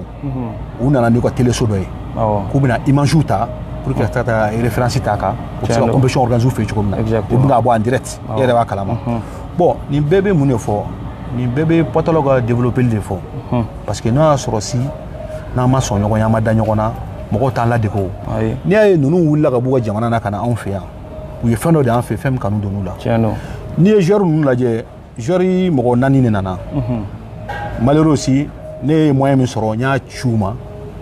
c'est que on a déplacement on a frais de route kana compétition kaya mais à quel nana avion là ou a billet d'avion bu yere de kunkana a quel ne ma tu ma billet d'avion du ma de ou yere de nanu ga billet d'avion na fona bora volcan na volcan go kale bla mobile là ko parce que ale be fait ka ci do nyana ba fait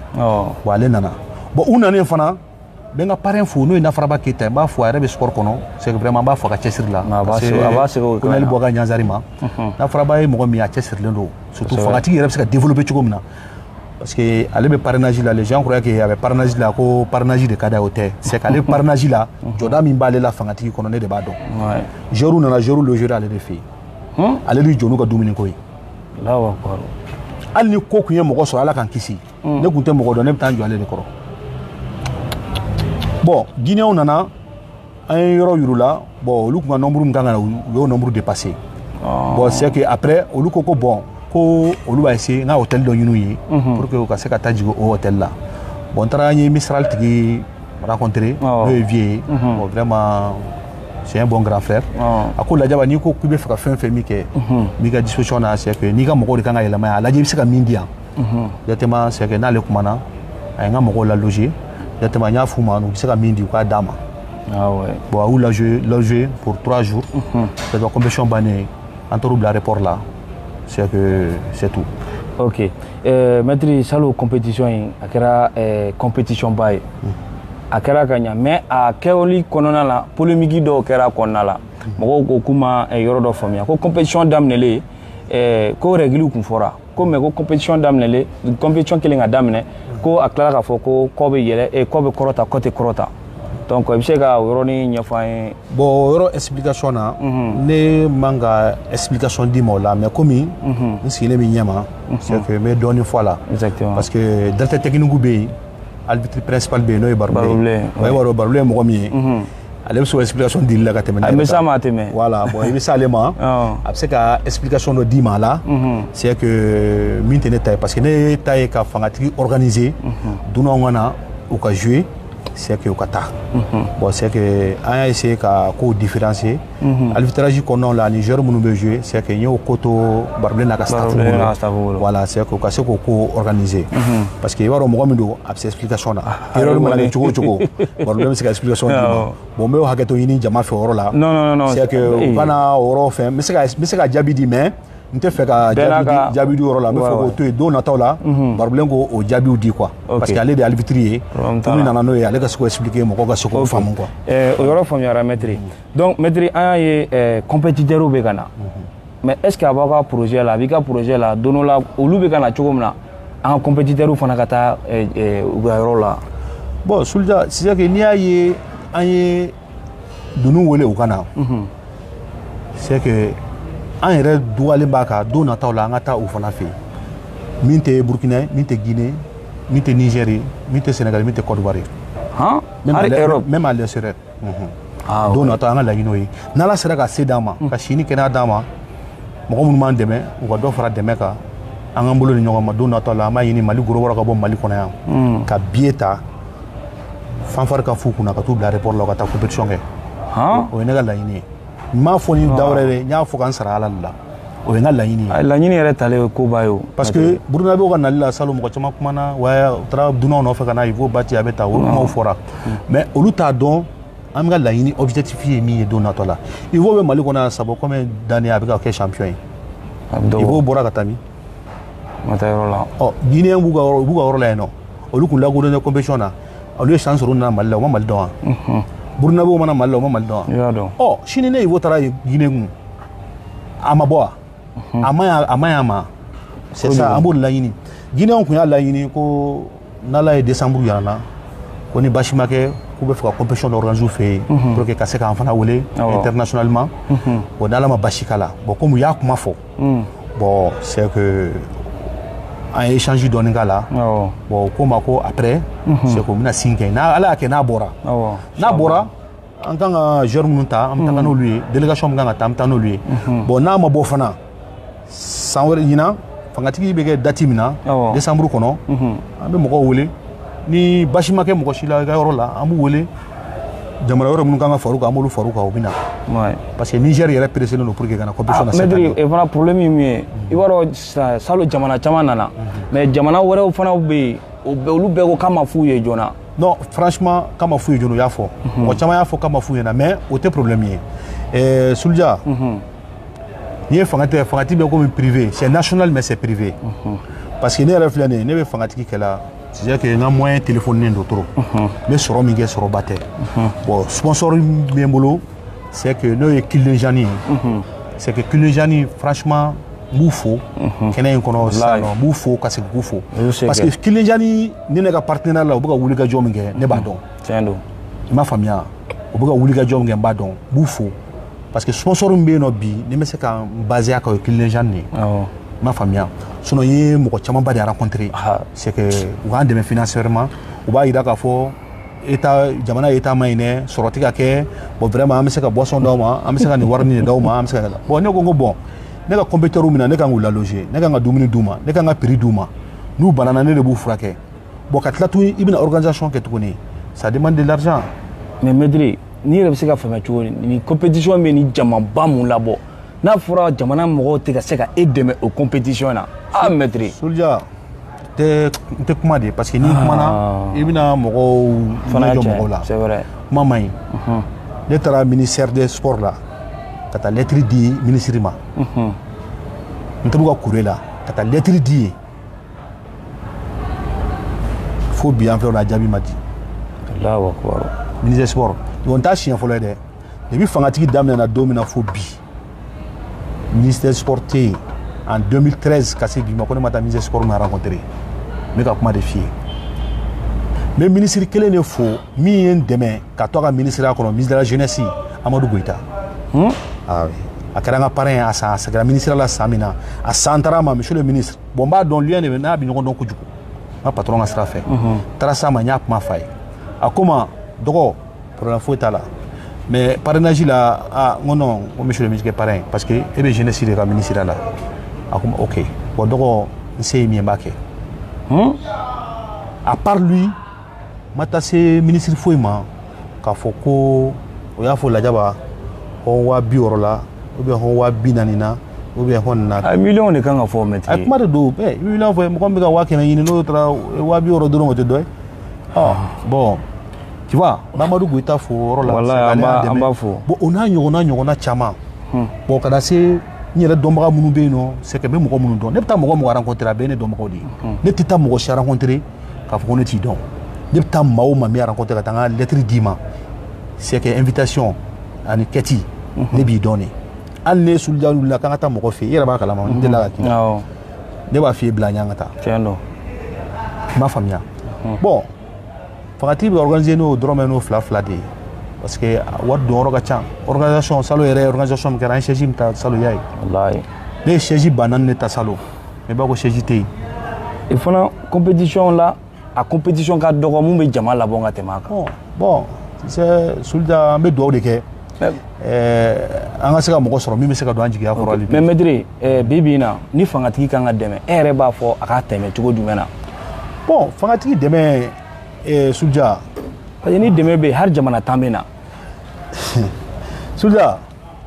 salo nin kelen kan mɔgɔ dɔ m'a f'i ɲɛna ko a bɛ ne dɛmɛ n ka dunanw ka nali la wallahi a ma numéro bila a numéro ne y'a wele c'est que a labanna min na ne b'a dɔn non salo bon tu sais jamana minnu bɛ b'u ka jamanaw la k'u bɛna Mali la yan nɔ u bɛna compétition kɛ a ka d'u ye ka na hali sini a ka d'u ye ka na wallahi bon ne yɛrɛ ma accepté parce que munna moyen tɛ n bolo pour que k'o reçoit moyen min bolo ka minnu reçoit c'est que n y'olu reçoit bon en même temps fana n kan ka wari min bɔ n kunna k'a d'u ma n y'o kɛ parce que u ka transport ye n b'a dɔn u t'u ka transport ye mais n y'o moyen bɔ k'a d'u ma dɔw y'u k'u ka argent de poche ye parce que u ye billet aller retour ta bon jamana wɛrɛ minnu bɛ yen n'u bɛna ale ka na jouer e faso kɔnɔ pour que ka se ka aw ka compétition valer aw ka se ka don da kelen kan o da kelen fɛ bon n'a fɔra ko entreprise ou bien société ou bien aw ka responsable ou bien non olu ma se ka e dɛmɛ ni dɛmɛ ye dɛmɛ min bɛ se ka kɛ kunkɔrɔtaba ye bon vraiment e kɔni toujours b'i jigi ka Ala de o la tiɲɛ yɛrɛ la wallahi an bɛ Ala de deli ɲinata mun bɛ ka na yanni o cɛ dɛmɛbaga caman ka se ka na donc b'a fɔ ye n tɛ sɛgɛn n tɛ ɲina vraiment maître an ye temps caman ta vraiment an bɛ hakɛto ɲini jama fɛ donc an bɛ question question saba poser maître an bɛ kuma lasurunyana donc an b'o poser o la an b'o bila yen dɔ bɛ yen nɔ ko Falaye Kuyate donc ale bɛ page sanfɛ a ko ko bonya min bɛ e la yɛrɛdɔn min b'i la ani se kumana min b'i la ko a sɔrɔla éducation de fɛ yan ka e ka nin i bɛ se kuma yɛrɛbonya ni éducation ɲuman ye k'a sɔrɔla éducation de fɛ wa ou bien a sɔrɔla milieu de y'a to i kɛra tantɔ. Bon Souldia i bɛ Falaye fo ye k'a ka kuma diyara n ye walayi ko n b'a fo a ye question posé mun na diyara n ye bon n'i ko i ka so ɲuman jɔ so passement de don dɛ siga t'a la bon hadamaden yɛrɛ ka mɔgɔninfinya sinsin bere ye i ka éducation de ye mara n bonyana n ka ja n kɔgɔlen don n bɛ se mɔgɔw la o k'a sɔrɔ i ka éducation de ɲɛna fɔlɔ walayi parce que n'i ka éducation ɲɛna i bɛ barika sɔrɔ tiɲɛ don parce que hadamaden ni éducation t'i la i tɛ bénédiction sɔrɔ dɛ tiɲɛ don n m'a faamuya éducation ye koba di walayi mɔgɔ minnu bɛ k'an lajɛ u ka yafa n ma kuma na fɔ cogo don parce que an bɛ Ala deli Ala kana an bila ka fɛn bɔ an da fɛn min n'a bɛ mɔgɔw tɔɔrɔ amina rabi Ala ka bonya sira don an kɔrɔ an ka se an nimanaw ma amina amina nɛgɛta ma éducation di ne ma karaté ma éducation di ne ma Souldia ne y'a ye k'a fɔ hadamaden ni i bonyana k'i janya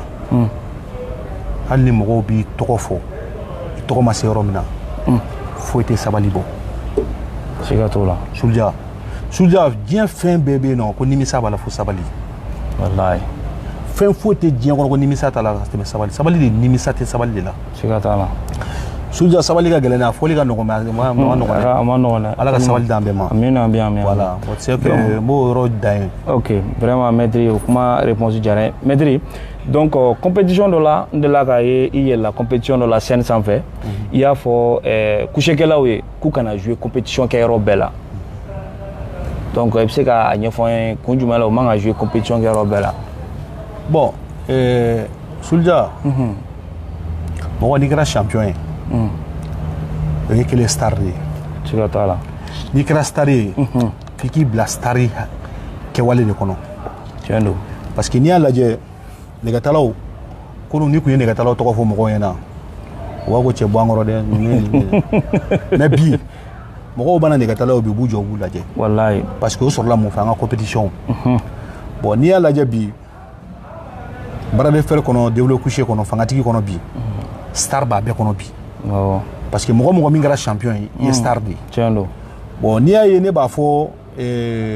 fangatigi kɛnɛw kan n tɛ fɛ compétiteurs ka ye kɛnɛ bɛɛ kɔnɔ ce n'est pas parce que k'a fɔ k'u ka jouer k'a man di ne ye dɛ a ka di n ye mun de la an b'a f'u kana jouer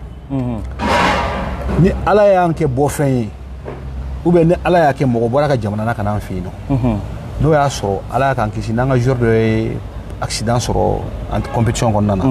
compétition bɛ kɛ compétition ɲɛnama ye an bɛ bila handicap kɔnɔ tiɲɛ don bon nɛgɛta kun filɛ nin ye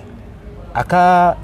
déchirure bila un coup don siga t'a la surtout waati min na i sigilen b'a ka waati min na k'i bɛna kɛ nin ye a b'i kɛlɛ o waati bon n'i y'a lajɛ fana compétition minnu bɛ jouer kɛnɛmana na fana compétition dɔw bɛ yen nɔ compétition valeurement tɛ parce que i bɛ taa sɔrɔ a ma dabɔ e min e champion kama e ka jouer compétition 5000 1000 baptême compétition dongili compétition aw bɛ taa jouer a la à quelle importance au contraire mɔgɔ minnu kan ka tɛgɛrɛ f'i kunna n'u kan k'i solliciter a b'i nege b'u la bon kuma bɛɛ i bɛ taa jouer compétition na mɔgɔw b'i ye finalement mɔgɔ cɛ ni cɛ yɛrɛ ka ko nege bɔra finalement mɔgɔw yɛrɛ t'i supporter bilen a laban bɛ kɛ mɔgɔw b'a fɔ cɛ karisa yɛrɛ tɛ star ye bilen yɛrɛ bon mɔgɔw b'a mun de ɲini sisan mɔgɔ ka sɔrɔ min bɛ se k'i bati i ka bɔ mɔgɔw da la c'est vrai bon n bɛ Mayin fo Mayin filɛ nin ye Mayin bɛ vie star a b'a mener awɔ Mayin b'a mener trop parce que Mayin filɛ nin ye fangatigi kɔfɛ n y'a ye compétition min na o kɛra compétition ba min kɛra AGBM fɛ kɔfɛ u ma Mayin ye kɔfɛ Mayin kɛra fangatigi champion san min na o san yɛlɛma a taara Dubaï a bɔlen Dubaï ka na a benani AGB ko compétition a jouer là au kofé où il y a compétition organisée là ça n'a qu'à voyager à jouer là à part ça maman y carré qu'on joue là batemu dongulu mayala parce que moi j'aime ça n'était fait un joueur on va faire un joueur ma après un toro à mané parce que n'est pas joueur la gauche c'est comme il est de la gauche bon moi on fone yana te tomi net se ka fait yana no toy ni a fi yana bina fore ko ne be ka do ni ga yereche non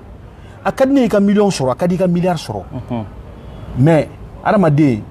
ibi toko makara fendo fana soro kama war bete dum war do be na chana dogo e bo toy i toko kama c'est toko e fendo ala ta di be ma quoi ayi mo do buga boke fuka suka sayama billahi toko tugute ala ye dɔw kɛ diɲɛ fɛn bɛɛ b'u bolo mais tɔgɔ tigiw tɛ mɔgɔ dɔ bɛ fɛn t'a bolo mais ala ye tɔgɔ min d'a ma kabako don mɔgɔ dɔ bɛ mun ɲininka ɲininkali kɛ ko e fura de b'a bolo a bɛ ta cɛ lakodɔn ta cogo k'a sɔrɔ o tɛ fɛn dɔ de y'a d'i ma kana to a ka minɛ i la n'a minɛ na i b'a fɔ ko hali ne kun y'a dɔn ne b'o yɔrɔ la. ok maître donc o yɔrɔ faamuyara kosɛbɛ donc n b'a fɔ mɔgɔw ye n ko nin ye kurun selen cɛncɛn ma donc n tɛ ɲinɛ n bɛ an layɛlibaga bɛɛ fo. Donc on met a qu'on apprécie comment là-bas avec to maître la Jawari bolo donc on met baraka ñogon fo ni o Umar Jawara ani board na le ko ibito ko fe ka bi photo ta 50 côté donc me baraka ñogon be fo vraiment maître mbi re fo ka nalila mais kenya performance pour mo fo olumunu sonan ka baraka ni page Global Mali officiel be fo ba fo yi aka continuer aka à partager. Mardi do ni ala sona Arafat ka sécurité no avait foma ko tout rouge na ala sona mardi don sou na ala sona ale de ke kene kayano donc o fana ko fe le roaji bena bo fana ko fe ivo bena donc o ba yira la sungolo ngoni na ala sona auto diliga mo ye ka chaya abunu ye ni kenenka donc maître pour que ka sika interview bla ya be question fla poser kuna o la ne rebe nsemboala donc o question fola yo muye fangatigi nata nyano chema fo mogo ye fangatigi compétition dodi compétition mu do coucher développer le kundo malien drone le kume joala maître la jaba ya barake c'est vrai ate ka fo ka clé ate fe ka yere fo bonne kon ba ayima donc aya seke ka barake ka ko beke sengam be kala ala clé ne bado ni compétition be suya fo maître anya wala jele no ka temene ka ni compétition be se fo ne rebe jaga temene maître ka tellement abe sengé. Donc on va faire jamana on va faire autorité compétition inflée ni volontaire arrêté ne réalité compétition là mun fanga bi se ka buya ni gros ka compétition nous donc ma fouiller ou ka compétition nous demain chien que les chiens là ni ou ma résultat ya là ou babla nous résultat ya là au coup demain compétition mundo a damne malien drone kuma la bibina Afrique bébé fait kana salo aya ga jamana mun mana uno na page ka comme muna ayo olubola o pour da olu africain mais olu ta do au ben moyen té. Donc on be bedeli mogo bo kini ministre ka sur mogo be ko ibe ini wartigi do ka sur mogo be ko se ka demeke deme do se gagna ka fo mogo te na ote mogo be na mogo kacha e fana abeye ni nani dien fait ni nani koko ki fait akaye abeye donc ni mogo mun be fe ka demeke medri est-ce que ni zena itika medri itika numéro di direct là. Bon, le numéro est 79 40 45 24 45 24 79 40 45 24 donc on va délire à mettre la jaba yɛrɛ wele ana aka kuma a compétition là avec quelque chose na aw yɛrɛ b'a ye n'a y'a kɛ siɲɛ kelen a ka ca ala fɛ aw tɛ nimisa la compétition ba de don donc maître ne bɛ bɔ kuma kɔnɔ ni mun ye o ye i foli de en même temps an ka question ye mun ye fangatigi nata a bɛna kɛ cogo di ani bɛ se ka conseil jumɛn de di jeunesse ma mouvement Global in kɔnɔna la. Bon Souldia n b'i fo mɔgɔ minnu bɛ ka lajɛ page Global du Mali kan Mali kɔnɔ Mali kɔfɛ an bɛ bɛɛ lajɛlen fo an bɛ dugawu kɛ ala ka sunkalo tɛmɛko ɲuman d'a ma ala ka sunkalo musakaw nɔgɔya yarabi ama n'an bɛ ɲɔgɔn ye tuguni ala ka kɛ hɛrɛ kɔnɔ yarabi ama an b'o ɲini ala fɛ ala ka filɛli ɲɛ di bɛɛ ma ala ka tulo kunnani di bɛɛ lajɛlen ma minnu b'an lamɛn minnu bɛ se k'an lakali. Bon n'a sɔrɔ n ye kuma jugu fɔ fana su in na kuma kɔnɔ n'a ye mɔgɔ tɔɔrɔ n b'o yafa ɲini bɛɛ fɛ parce que mɔgɔ i mana kuma i bɛ se ka don dɔ gasi la c'est que ka sɔrɔ i t'a kalama mais m'a dabɔ o kama parce que an bɛ nin kuma ninnu fɔ an lamɛnkɛ jamakuluw de k'a lamɛn c'est que fɛn minnu bɛ n'a bɛ mɔgɔw ye kunpanna u k'a dɔn k'a fɔ vraiment an ka laɲini ye ninnu de b'an kun n'an kan cɛ vraiment an b'a kɛ toujours pour que mɔgɔw ka dɔn Global ye min ye parce que Global ko caman t'a ɲɛdɔn parce que dɔw ye gorobara calculer ka kɛ fɛn sugu bɛɛ ye bon n'an bɔra k'an yɛrɛ expliquer mɔgɔw ɲɛna mɔgɔw b'a dɔn k'a fɔ ko an ka hakilinaw ye min ye an ka laɲiniw ye minnu ye bon fangatigi nata an bɛ bɛɛ fo c'est que n'ala ye décembre yira na ko an ma date fɔ fɔlɔ parce que a bɛna bɛn coupe du monde ma bon o de bɛ k'an yɛrɛ fɛn dɔɔni parce que coupe du monde finale bɛ taa wagati min na fangatigi n'i ko i bɛna organiser o kɔfɛ an bɛna don Noël fana kɔnɔ bon mɔgɔ minnu bɛ bɔ jamana wɛrɛw la ka na bon c'est que dɔw b'a la chrétiens don dɔw b'a la silamɛw don parce que a ka di bɛɛ i ka fête k'i ka jamana na mais an bɛ k'a jate minɛ k'a lajɛ ni an bɛ se ka don min sɔrɔ décembre kɔnɔ n'a tɛ don maa si gasi la a tɛna maa si handicapé compétition kɔnɔ an bɛna lajɛ k'o don datiw fɔ don nataw la n bɛ an balimaw fo n'o ye guinéens ye ka se burkinabéw ma ka se sénégaliens ma ka se nigériens ma ka se sénégaliens ma ka se ivoiriens ma parce que bibi in na anw ni ninnu de kɛn bɛ ka groupement dɔ sigi n'o ye champion en ligne ye bon ninnu bɛɛ bɛ yen nɔ concernant fangatigi de ko la parce que nin bɛɛ bɛ ka bi entraînement kɛ pour que fangatigi bɛ se ka développer cogo min na olu fɛ yen anw fɛ yan bon don nataw la nin bɛɛ bɛ fɛ k'i yɛrɛ ye Mali kɔnɔ i n'a fɔ maliyɛnw fana bɛ se k'i yɛrɛ y'u fɛ yen cogo min na bon vraiment n b'u fo k'an dɔgɔkɛ Laji fo a initiative ɲɛnama bɔra ale de la ka groupement in sigi bon vraiment n b'a yɛrɛ fo mɔgɔ o mɔgɔ min bɛ champion en ligne kɔnɔ qui concerne développer couché kɛ hakilina ɲuman minnu b'i la hali n'i t'a kɛ c'est que pour que ka développer couché bɛ se ka avancer cogo min na don nataw la n b'a bɛɛ lajɛlen fo ka groupement mɔgɔ bɛɛ fo mɔgɔ minnu kɛra champion ye fangatigi kɔnɔ don tɛmɛnenw na n b'a bɛɛ fo n bɛ bɛɛ lajɛlen fo mɔgɔ tɛ kɛ foyi ye n'i yɛrɛ tɛ n'i y'a mɛn ko gorobaraw an yɛrɛ de don fɔlɔ n'an yɛrɛ sɔnna an yɛrɛ ka d'an yɛrɛ la mɔgɔw bɛ sɔn an ye ka d'an na bon ne kɔni bɛ min ɲini an fɛ an kana to mɔgɔw ka an kɛ bolo kɔfɛ fɛn ye an k'an bolo di ɲɔgɔn ma pour que an bɛ se ka balo an yɛrɛ la cogo min na don nataw la b'o ɲini bɛɛ lajɛlen fɛ fangatigi an b'a ɲini n'ala ye décembre yira na fangatigi jama ka bonya ni kɔrɔlen ye jama nata ka caya ka bɔ jamana wɛrɛw la ka tɛmɛ kɔrɔlen kan mɔgɔ minnu bɛ yen nɔ n'u u b'an dɛmɛ an b'a ɲini u fɛ yarabi ama ala ka dɛmɛ se k'u la u ka se k'an dɛmɛ don nataw la min ka bon ni salon ta ye parce que jamana bɛɛ de bɛ fɛ ka na anw fɛ yan ka na compétition in kɛ anw fɛ yan parce que compétition in daminɛna anw de fɛ yan ni diɲɛmɔgɔ bɛ k'a kanu